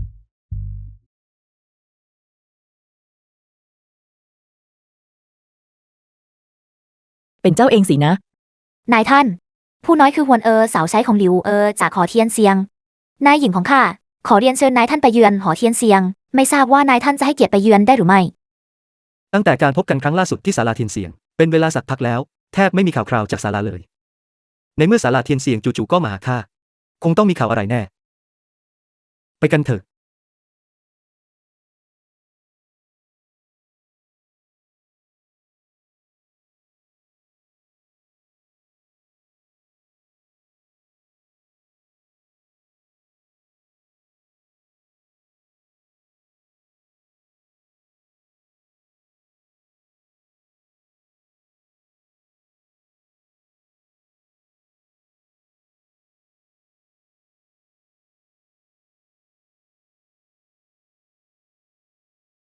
ดีมาก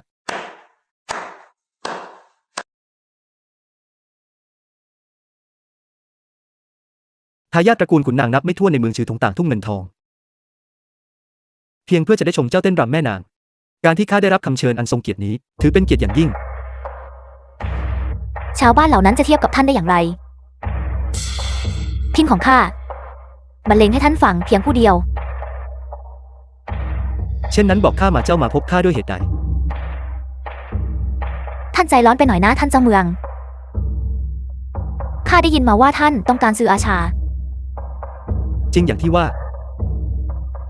ท่านเจ้าเมืองท่านไม่จำเป็นต้องกังวลเรื่องนี้ โอกาสมาถึงมือแล้ว ที่จะทำให้ท่านได้อาชาชั้นดี 3,000 ตัวมาทันที โดยไม่ต้องเสียแม้แต่ตำลึงเดียว ข้ารอคำชี้แนะจากท่านแม่นางหลิว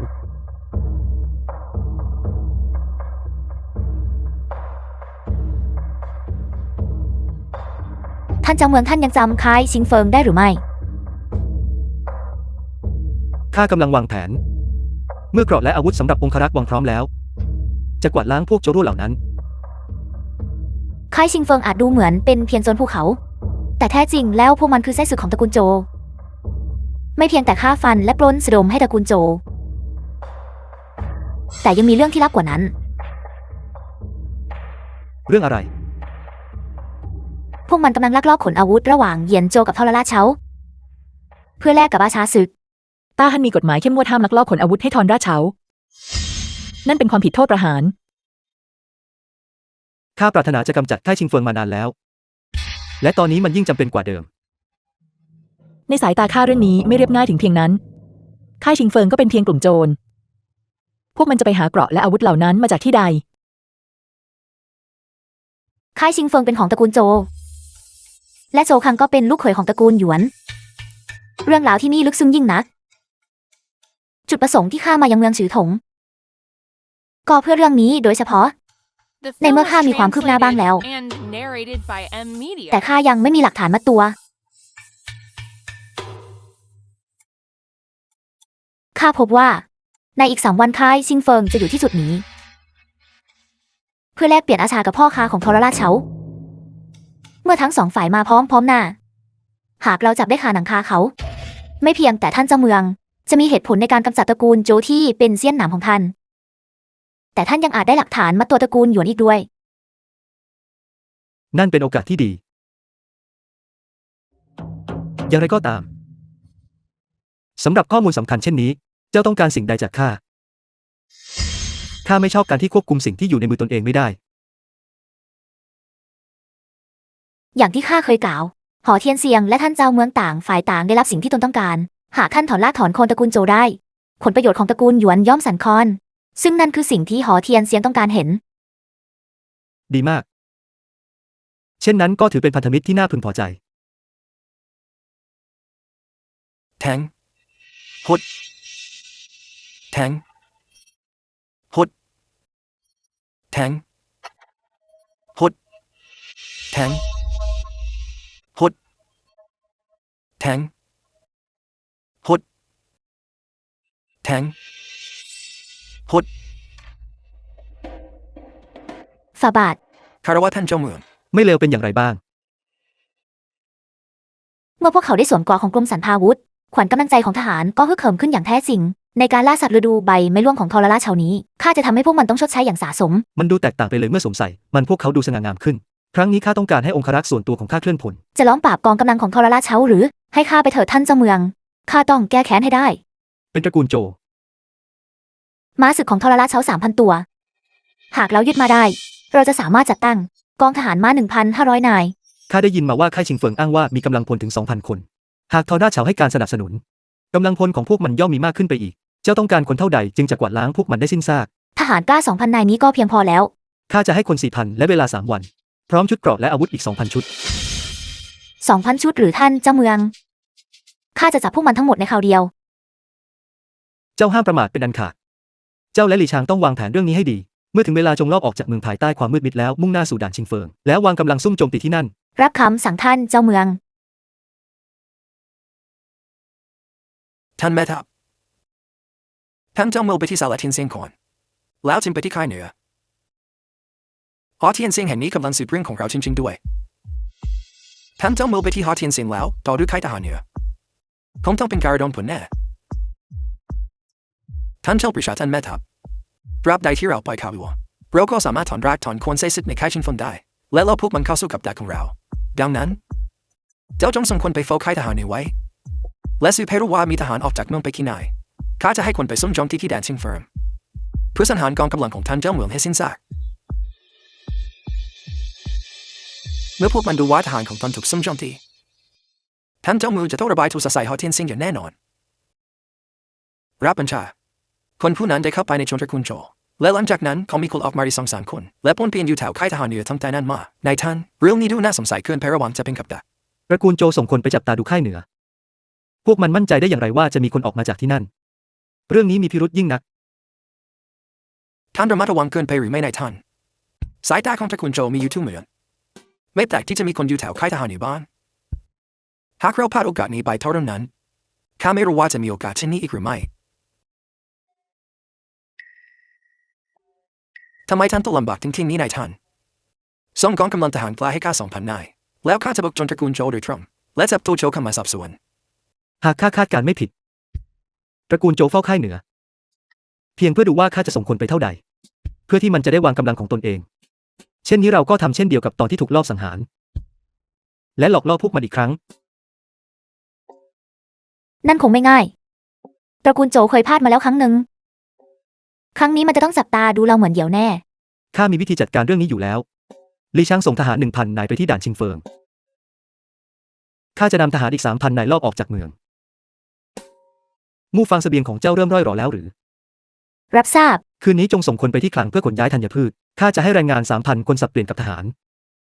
รับคำสั่งท่านเจ้าเมืองเจ้าเฮนรี่ไม่ว่ามีคนออกไปกี่คนและกลับมาเท่าใดนายท่านทหารของท่านเจ้าเมือง 1,000 นายได้มุ่งหน้าไปที่แดนชิงฟงแล้ว 1,000 คนหรือ The Tell film Pai Dai. was translated and narrated by M Media.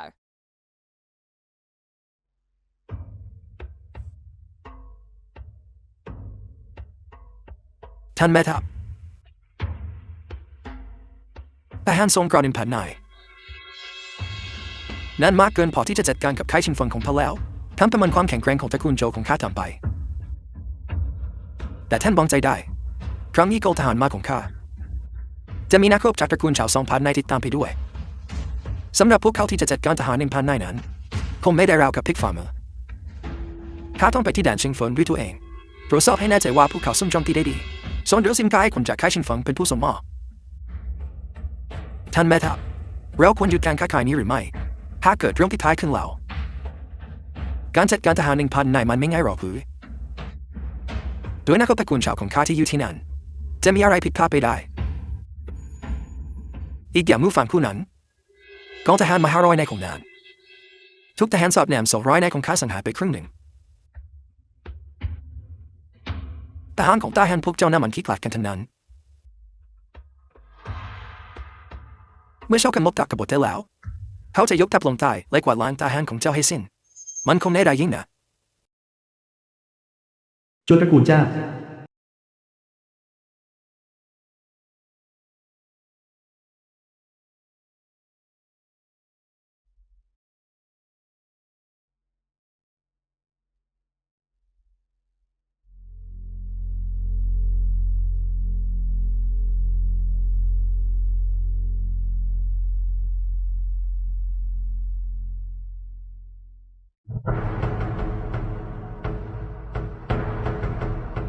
รายงานท่านแม่ทัพมู่ฟานมีคนมาถึงที่พวกเขาแล้ว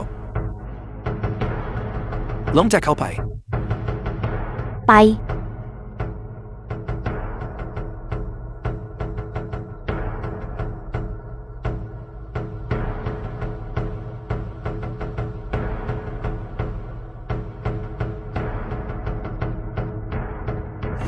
เอาชีวิตพวกมันซะ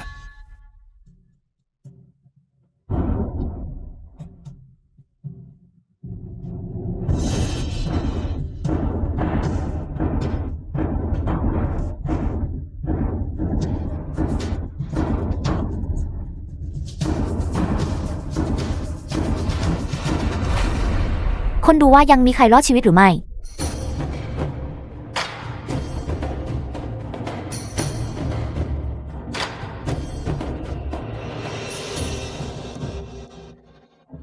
ท่านแม่ทัพทหารของโทราเฉาส่วนใหญ่ถูกกำจัดหมดแล้ว มีประมาณ100 นายที่หนีเข้าไปในภูเขาโจรจากค่ายชิงเฟิง7 ถึง 800 นายได้หลบหนีไปแล้ว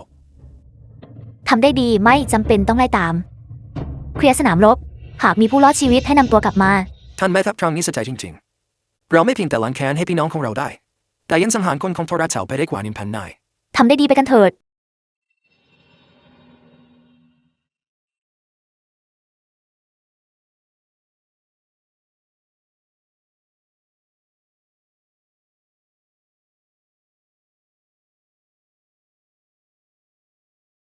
ท่านเจ้าเมือง ท่านเจ้าเมือง ดูเหมือนจะเป็นชัยชนะเบ็ดเสร็จเด็ดขาด ทุกอย่างเป็นไปตามแผนของท่าน เราโต้กับการซุ่มโจมตีของพวกมันได้สำเร็จ เรายังจัดวางองคลักษ์ส่วนตัวไว้ที่ศาลาเทียนเซียงด้วย ทุกอย่างอยู่ในการควบคุม ดี ท่านเจ้าเมือง ในอดีตมีแต่ทอนราชเฉาที่คอยปล้นชิงเรา ไม่นึกเลยว่าจะมีวันที่เราได้ปล้นพวกมันบ้าง ดีมาก กลับกันก่อนเถอะเคลื่อนพล ดีมาก ขยับเข้าไปตามมาให้ทัน เมืองชื้อถง ท่านเจ้าเมืองนี่คือบัญชีการค้าทั้งหมด ระหว่างค่ายชิงเฟิงและตระกูลโจ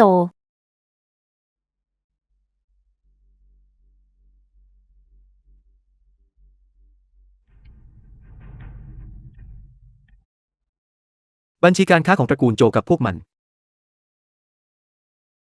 ทุกอย่างอยู่ที่นี่แล้ว ดีครั้งนี้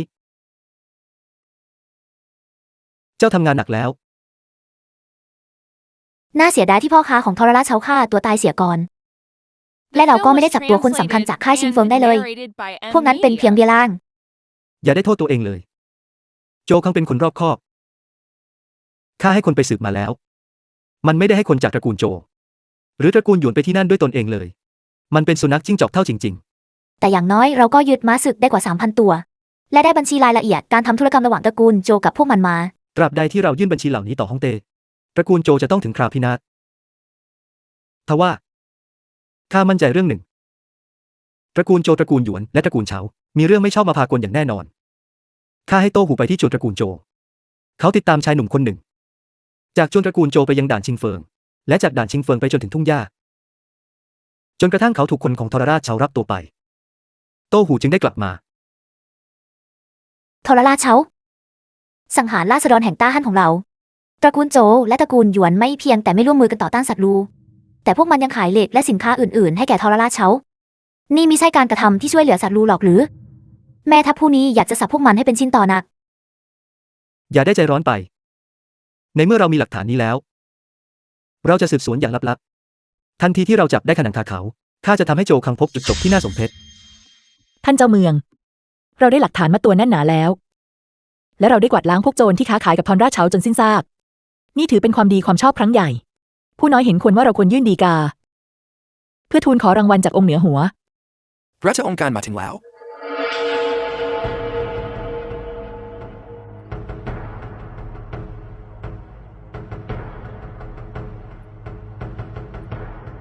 คารวะท่านตง ท่านเจ้าเมือง ท่านยังจำผู้น้อยคนนี้ได้หรือไม่ เป็นเกียรติอย่างยิ่งสำหรับผู้น้อย นั่นเป็นเรื่องธรรมดา หลังจากได้ยินว่าท่านหายจากอาจารย์ป่วยแล้ว องค์ในหัวก็ทรงยินดีเป็นอย่างยิ่ง